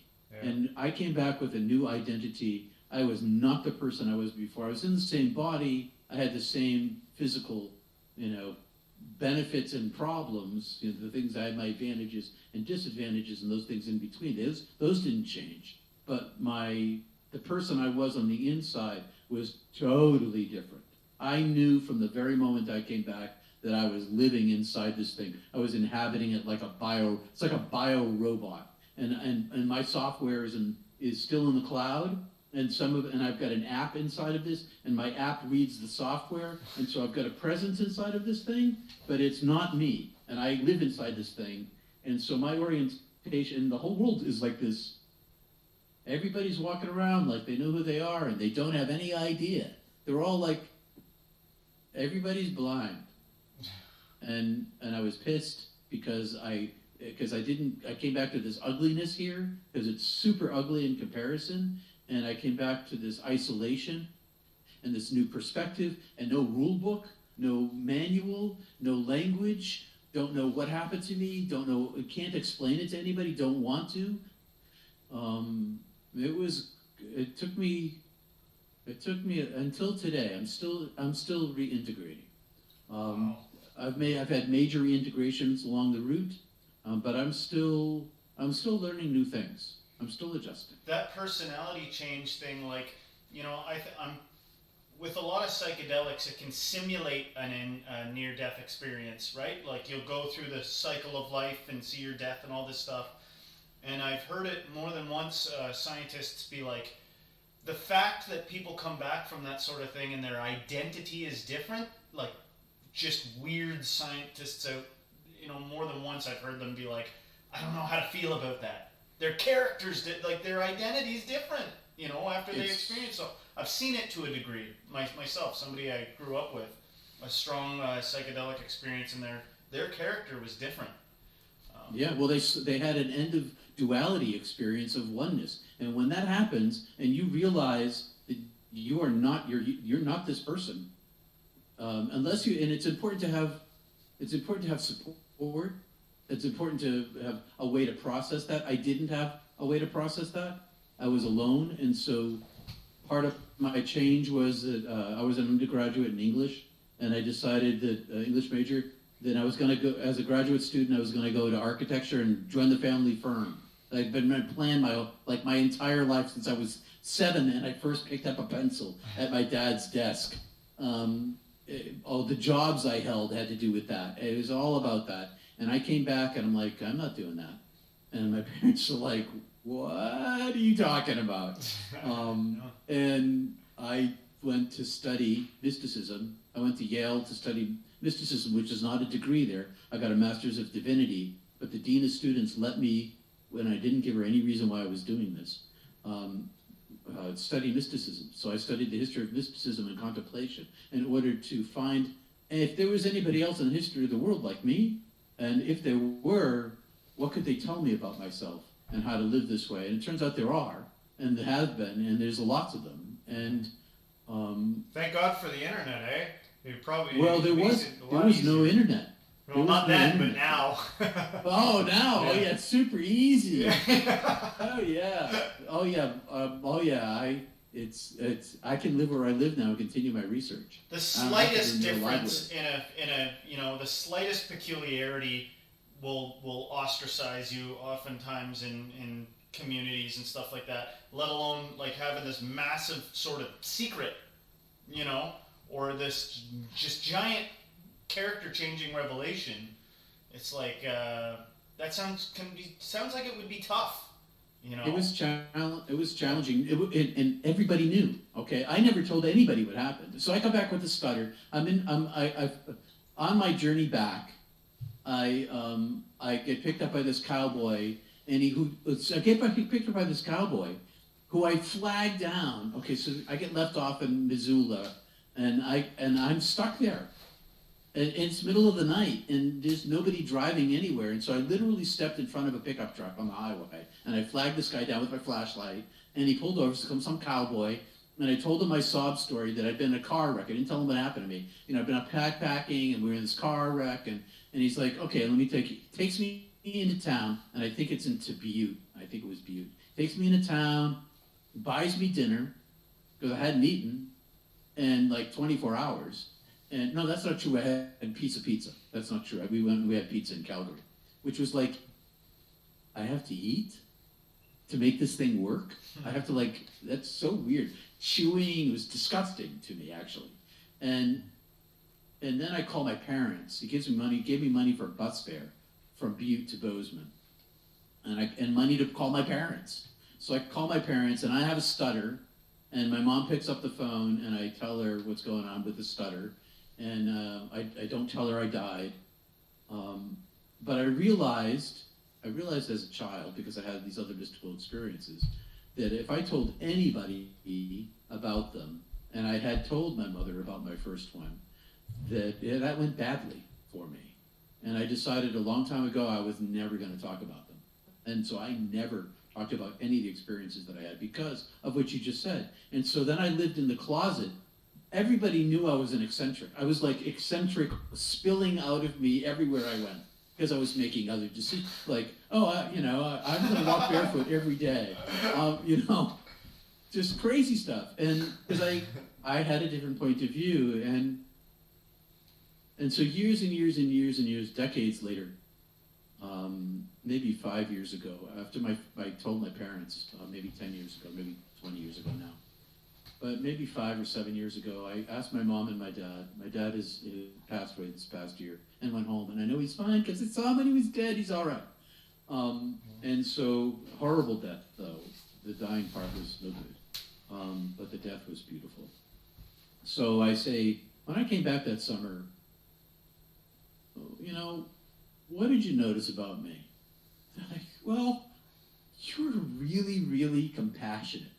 You changed, you just started, you put in a garden for your mother, and then you built the pathway to the bird bath that you installed. And you got out and you got some blueberry bushes, and you planted these blueberry bushes, and they're like, you never did that kind of stuff. You were a good kid, and you were nice to people, but not like this.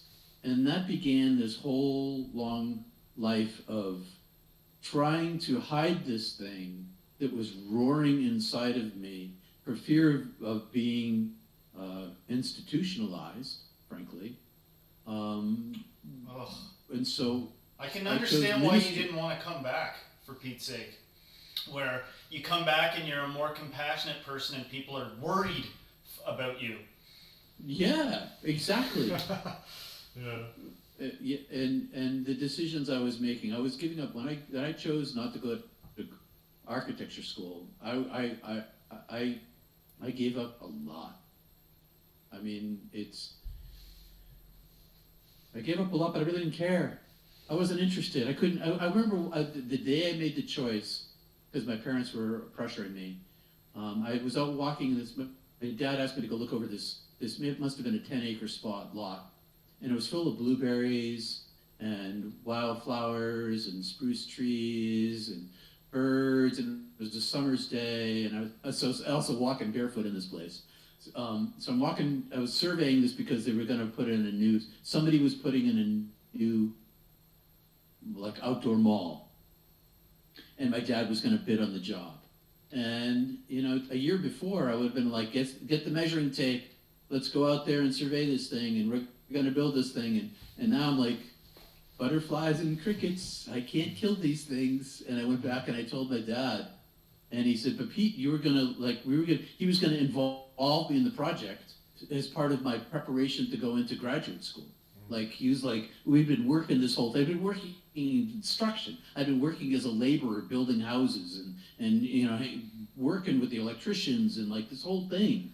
And I went back and I told them that I just wasn't going to do it. And they're like, what is going on here, Pete? But I couldn't tell them. I didn't tell anybody for 20 years. Wow. It's amazing it took so long to be able to, like, free yourself and liberate yourself and be able to spill it. I'm sure it must have been a liberating experience to finally start getting it off your chest, and saying, what you'd experienced, what you felt, and all that stuff. Which I kind of want to fast forward to today, because today you've got so much going on in your life. You do all these talking venues, and you've got your YouTube channel. And believe it or not, I found you by doing a YouTube search on Christian mysticism, which is one of the real reasons I wanted to talk to you, is because a lot of people, they don't have a clue what that is. Like, they get an idea what Christian is, right? Catholic or Protestant. We come from very, fundamentalist Protestant background.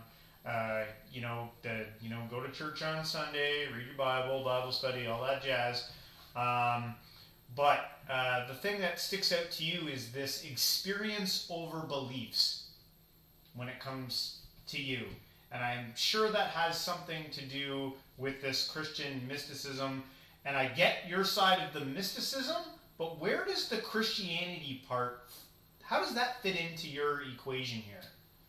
Well, when I got back to my university as a different person, I went hunting for knowledge. And in the comparative literature department, which is not the English department, it's a different study. The comparative literature would study, Iranian poetry and South American writers, comparing them. So a different department. It was a big university, and I found a course called Mysticism East and West, and it was I'll show you the book, because I still use this book. So this was one of the course books in it, Mysticism, by a study and an anthology by this guy named F.C. Happold, and this is the book I used, and obviously it's on my desk because it still has value to me, and it explored mysticism in the East and the West. And one day I went into the professor's office because I was looking for guidance. I didn't know who to talk to. And I said, look, I've got this friend, and I've changed the gender. I have this friend, and she had this experience that sounds similar to what these experiences these people had. And she's trying to find a way to deepen her understanding. And she has an interest, and so meanwhile, okay, I'm reading the Upanishads, I read the Vedas, I read Lao Tzu, I read Chuang Tzu. I'm reading all these. That's not the only book of the course. It's, we're exposed to all this stuff, and the transcendentalists and the romantics and all these people who are mystical, deep, historical people who've written mystical books or about mystical books. And I say to him, so, I'm reading the Upanishads and the imagery in the Upanishads, and the truth that's in there reflects the truth that I experienced. Not in the symbolic language, not in the metaphors they used, but in the truths that they express, my experience. And I said to him, what if this friend of mine, she wants to explore this, and she wants to, it's not just an academic exploration, it's spiritual exploration, but also academic. And he said, well, if your friend wants to only be an academic, she could study any of these things. But if she actually wants to be on a path, it might be best to stay on the cultural path of the dominant culture in which you were raised. And that was Christian. And so I thought a lot about this. I'm like, well, they all have mysticism in them. And I wouldn't have to learn Sanskrit or Arabic or Japanese to study Zen or Islam or, the Vedas. I could just study Christianity, and then I could maybe hide inside it. And so it became my cloak. And so I toyed with going to this monastery. So when I was in high school, I went to this Catholic high school. And when I was my senior year of high school, when I took a triple hit of purple microdot mescaline, which is a San Pedro cactus, which is peyote. And I took this 3 times the dose. And I had this divine experience of the I am existing pantheistically inside of all things. And shortly after this experience, my religion teacher went off to this monastery to study for a weekend retreat to learn meditation. Based in Theravada Buddhism and Christian mysticism, called Centering Prayer Practice. That's what it's called now. And taught it to us, and I took to it immediately. So I started toying with the idea of going to the monastery where I knew these monks were practicing this deep practice. But I really liked sex. I liked that big O, and I didn't want to quite give it up in my 20s. So I decided to go to divinity school to study mysticism. And I was going to go get my graduate degree. I wanted to get my doctorate in East-West Studies. I was going to go back to East-West Studies of mysticism. But the dean of students, who allowed me this 3-year study, independent study of mysticism across the university, and actually found money to bring in a professor for me. So I had like a private professor that she found university money for. Plus, I got to take classes around the university under her tutelage. She talked me into becoming a minister. So she talked me into trying out. You guys have the United Church of Canada. Its twin sister in the United States, maybe kissing cousin, is the United Church of Christ, her denomination. Okay. Progressive denomination, ordained women, or eventually ordained gays, social justice oriented. I've been working in homeless shelters, helping resettle refugees, doing very humanitarian work. And I was like, well, I'll give it a 3-year try. And then we got pregnant, and I had to have a job, and we had a baby, and so I'm like, I got to stay as a minister, and I had to give up my dream to get my doctorate, which is fine. It all worked out. But I figured I could hide inside the church, and here's the reason why. Because I was an English major, I read Emerson and Thoreau in the United States, and I read Blake and Wordsworth and Coleridge from England, and all these guys, they all went to divinity school. They all had divine degrees, and they all were transcendentalists. And I figured that I could put I could use my divinity degree and to pursue my mystical life in plain sight, and nobody would know. And that's what I did.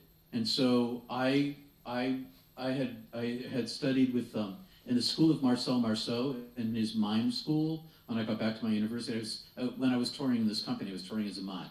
And so, because it was an American Sign Language company for the deaf, university-based. And so I continued studying mime, where I learned yoga, and I read Paramahansa Yogananda, Autobiography of a Yogi, and I read the Yoga Sutras, and they both talk about Kriya Yoga, and I incorporated a Kriya Yoga practice into my Hatha Yoga practice, and combined that with my centering prayer practice, and it developed an interior root for myself. And so as a minister, I would meditate. I taught meditation, and I meditated every day, and it was part of in my contract, Peter has time to do meditation every day or yoga. That's all right. But they didn't know. Perfect. Well, I know, it was very progressive. And so, and then because of the internet, I was able to read all the Gnostic Gospels. I was able to read all the Nag Hammadi texts and all the non-canonical works. I got to read so I just kept reading and reading and reading and studying and studying and studying, and not so much incorporating it into my pulpit work, because people didn't want to hear about the Gospel of Thomas and the sayings of Buddha. They just wanted to hear about the 4 Gospels. But I can weave it in here, I can weave it in there. And so I did, and small doses. Sorry, again. That's all right, keep going. going. Punchy here. Cool. But the Gospel of Thomas, that's valid? That's valid scripture, or? Well, the Gospel of Thomas is heterodox, according to Christianity, which means that it's opposed to orthodoxy. But it is the most mystical gospel. Oh, the Gospel of Thomas is awesome. It's mystical literature. So here's the thing that's totally missed in Christianity. This is my scholarly opinion, that Jesus spoke in metaphor and nobody understood that. Yeah. All mystics in every religion in the world, they only speak in metaphor and or symbol. That's hey Jesus, what happens when we die? You'll be like the angels.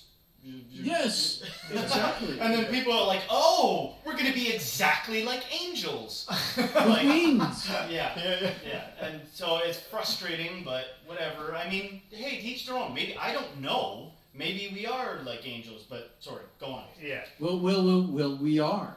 That's what I experienced. It's just not, the stone ones in front of the Vatican. It's an energetic form of consciousness, an extension of the divine self.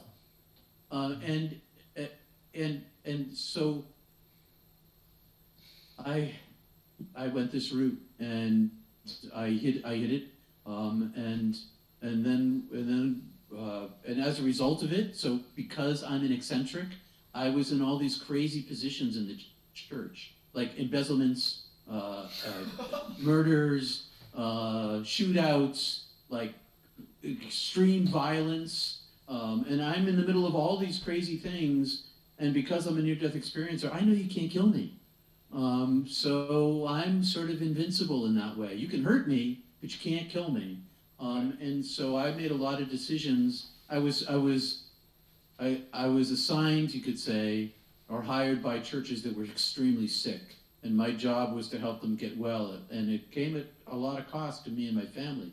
But that was my job in the midst of all these other things. Talk about, like, tough job. You know what I mean? Like, I've seen enough churches to know that... Enough dysfunction. Oh, like, they're most brutal. churches got some dysfunction, but to go to one that's specifically messed up is like... The power Well, of you want Christ to know will how help you. messed up? Yeah. You want to know how... No, okay, I this don't is how want to messed know. up. No, you should probably say. In short, this church sat on the sidewalk on this corner. This is back in the it's built in the 1700s, the early 1800s, and so for all these years, horse carts going by, it was totally fine. But as soon as they paved the road, cars started hitting it, and so finally this car hit it, and during church service, and they decided to lift the church up and move it back 30 feet, and it cost a lot of money, and so this group organized to do that. And then there was fiscal malfeasance. That's the term that was used. A lot of money, they're not sure what happened to it and where it went. And by the time I arrived there, the church has been sitting in this new place for 2 or 3 years. And these people are now in charge of the trustees. And they hire a treasurer who they also let be the financial secretary. And because they're afraid that anybody's going to, like, find out their fiscal malfeasance, be able to prove anything, when money started to go missing from the trust, from this treasurer and the secretary, they turned a blind eye for 10 years. Oh. And so I get there, I show up, and the interim minister says to me, the only thing I'm going to tell you about this place is there's something wrong here and I don't know what it is and it's really bad. I'm like, oh, great. And so... Well, like, by the way, I just feel like I should say, like, when I'm saying, you know, for you to have to go to a particularly messed up church, what I mean by that is, within the Christian faith, like, at the base of it is like a confession of your sins and a knocking in the door being open. So, like, these are people that are oftentimes coming, like, admitting that they're sinners and they need salvation. So, like, you're not, you know, that's where we're starting, right? Is people congregating that are admitting that they are incomplete and need a greater power to help them. I'm not trying to judge any church or something like that. No, you're totally right. You're totally right. But to go into one that's, like, messed up, you know? Well, I didn't know how messed up it was until well, I resigned 9 weeks later. Yeah. And then the one of the hiring committee came because something happened. I could tell you all the details, but something happened like this place is effed up. This is like serious. It's got nothing to do with me. I don't need to stay here. We can get out of here. And I'm not actually Christ. Oh my God, it was terrible. And so then I resigned again. They talked me to stay, and 18 weeks later, I resigned again. A formal letter. And they're like, no, we need you to stay here. There's something really wrong here. And then, so I arrive in like September, and by Christmas, I've already resigned twice. Like, right? So, or just after, I think I resigned again after Christmas, because on Christmas Eve, as I walked into the church, it's packed, there's 325 people there, people standing, you know, it's all decorated, it's New England, there's snow falling, and the deacon leans into me as I walk in the door to my first Christmas Eve service. Everybody wants to check me out. And she says to me, "We're going to fire you at the first of the year." And so then, a week later, I get called to this meeting off campus, and it's one of the former executives from ExxonMobil, a former CIA operative behind the lines, international commodities broker, and a well-known attorney who's currently in prison for embezzlement. But at the time, nobody knew. So they called me to this meeting off campus, and the first thing the spy says to me is, "If you ever say this meeting happens, we're all going to deny it, and you're going to look like a fool. This meeting never happened." And then they sit me down and they say, "We want you out of here. We're gonna move to get you out of here. You can resign, or we can move to get you out of here, but it's going to happen." And so this is when I write my second letter of resignation. I'm like, I'm out of this freaking place. But they come to me, the other people are like, there's a problem here, we want you to stay. And so I stay. And eventually we discover what's going on. And then they try to silence me, and then they try to ruin me. They embarrass me in public. They try to destroy my career, try to strip my ordination from me. It gets really bloody bad over a long period of time. Do you discuss all this stuff on your? I haven't had a chance to see everything on your channel. Like, is all of this gone over? No. So not much, but there is a book about it. There's a book. Somebody, after all this is done, so when it's all over, we solve the crime. We're like sleuths. We solve the crime. We prosecute the person. I try to bring her back into the church again. I try to do restorative justice with her, but the church will have none of that. But the people, the perpetrators, the four couples that were behind all of this, they walk out there and they never come back. So the church has an opportunity to heal. And actually, they had power positions at the hospital, at the library, at the yacht club. I live in a resort town. And at the YMCA, they're like poisoning everything in town. And now we cut off the head, and the beast Hydra dies. And so now there's no more. The poison goes away. The whole town so it's a really good thing all the way around. The church heals, and then they write a book about the history of the church. And in the book about the history of the church, there's a chapter on it. It's at Amazon, and so I go into detail there. But I've never really talked about it in a video interview. It's brutal and it's detailed. And in the middle of it, there's all sorts of other stuff that happens. All sorts of, like, I worked a lot with domestic violence. There's a lot of domestic violence, and like intimately up front it was exhausting. My poor wife.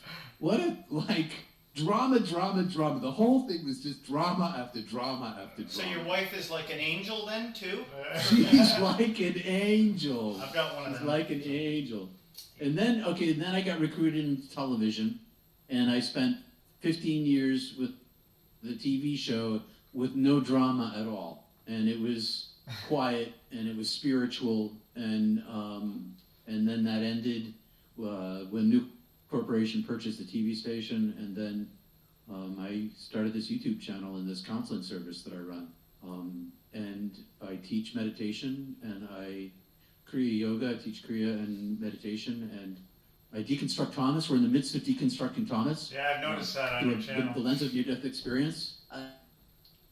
It's the 114. Am I going to do it for 114 weeks? I don't know yet, but I might. I'm on 20. Yeah. What I want to ask you was your story. Actually, I think brings a lot of. Your story seems to bring a lot of hope to people. It's when I heard it, it even got me choked up a little inside. There's something there that really resonates. I was wondering, with your YouTube channel, it's called Not Church, right? Well, it's called Peter Panagore, but I branded it as Not Church. So the Sunday morning show is Not Church, but the channel's name is my name. Yeah. Do you have an overarching message that you want to give to people beyond your story? And if so, what is it? It's love. Yeah. Love thy neighbor as thyself, and love God above all things. That's it. So when I was in TV, I wrote and produced 1,400 scripts. And all of them had one subject. There's 1,400 stories, but every one of them was about love and hope. That death does not kill you, and that love is the lens through which it's the treasure of life. It's the treasure of heaven. And if you don't have love in your life, it could be a puppy dog. You can love a cat. You can have a cat love you. You can love gardening. It's not this thing that is, it's this thing that is, there's so many types of love in the world. Everybody's love for everybody else is different than, it's as individual, love is as individuals are. And so that is the one thing that for you, we have one word for that is indefinable but experiential, and everybody has it, or has the opportunity for it, or the chance for it. So the message is, the treasure is love, here and there. And if you don't want to live a spiritual life, because so many of my friends are atheists, but they're among the kindest, most loving people I know, the most human people I know. Yeah. It's not about belief. It's about, well, it's about love. Yeah. In my studies with this channel and Justin here being alongside me, it's amazing how it seems to keep coming back to that. This message of love, and also how miserable the job as humans we can sometimes be at. Showing love. I think it's good that we are getting this message. Well, that's why I said to the other Peter, I was like, is there some kind of counter force going on here? Because, most people, like, we want love, like, ostensibly people are like, I want to be loving, have the capacity to love, but it seems to be awfully difficult to avoid petty human nature, petty human competition, petty human jealousy. There's list an answer. that we all know. There's an answer for that. Jesus gave it. In the Gospel of Luke, in the King James Version, he said, make your eyes single and your body will be filled with light. And that is the key to all of it. And so the life of prayer isn't a life of asking for things. God, give me Mercedes-Benz, heal my child, fix my leg. It's about learning selflessness again and again and again. And when human beings, or as I heard it said today in Christian language, was what was the language? It was about kill the material man, the death of the material man, the death of the material self. Was some Christian was talking about that language to me today. It's the egoic mind of selfishness that's the root of everything, all the problems. Yeah. Yeah, And ego. because we don't see our own humanity. It's ego, and we don't. It's the egoic mind is a function of the brain. We need it to survive as human beings. You have to, if you're going to kill, if the mastodon's going to kill you, and you're hungry, you got to kill the mastodon. You got to work with your tribe to make that happen. Great tool, terrible master. So you got to have an egoic mind. What? Great, right, exactly. Great tool, terrible master. Like, I heard, I don't know if you know who Osho is, but he once, I heard him put it pretty eloquently, and he was actually talking about, like, somebody was like, well, what happens if you're in the middle of a battle or something, and you've got to, you're required to kill, and I'm not going to be able to say what he said, but it was along the lines of, the way he put it was if you're in the right place, if you have, you're not tied down by ego, even if you are required to be some kind of warrior, you're going to be able to do that with love. You're going to be able to even engage in that in a loving way. It was something along the lines of that, and he put it eloquently, but, I can't. But I guess that's where trust comes in, in leaning into love and trying to be selfless as much as you can and transcend the petty ego. Meditation helps. Meditation helps. Meditation helps. Okay, that's good. Yeah. Well, we've been killing it for a long time here. I don't know if you've noticed, but the sun's set behind us, and now we're swimming.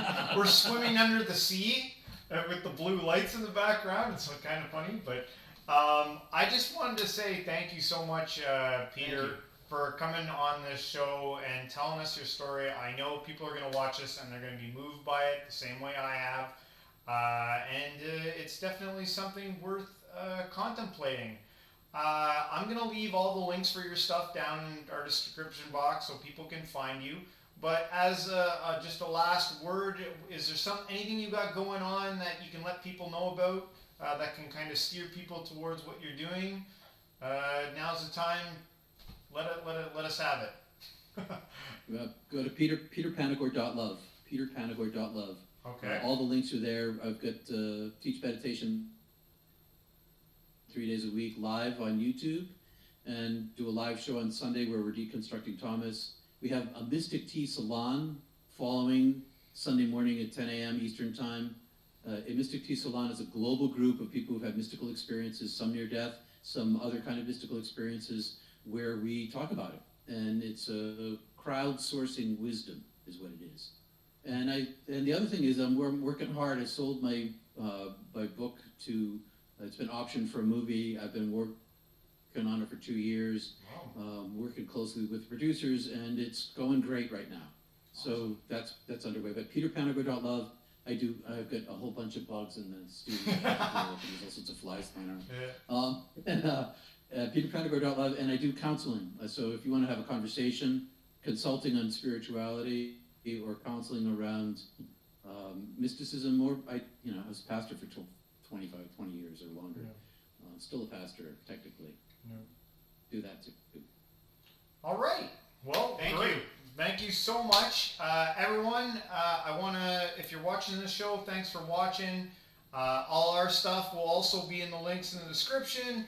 Don't forget to hit the like, subscribe, share this with a friend, and everybody, until next time, stay spiritual.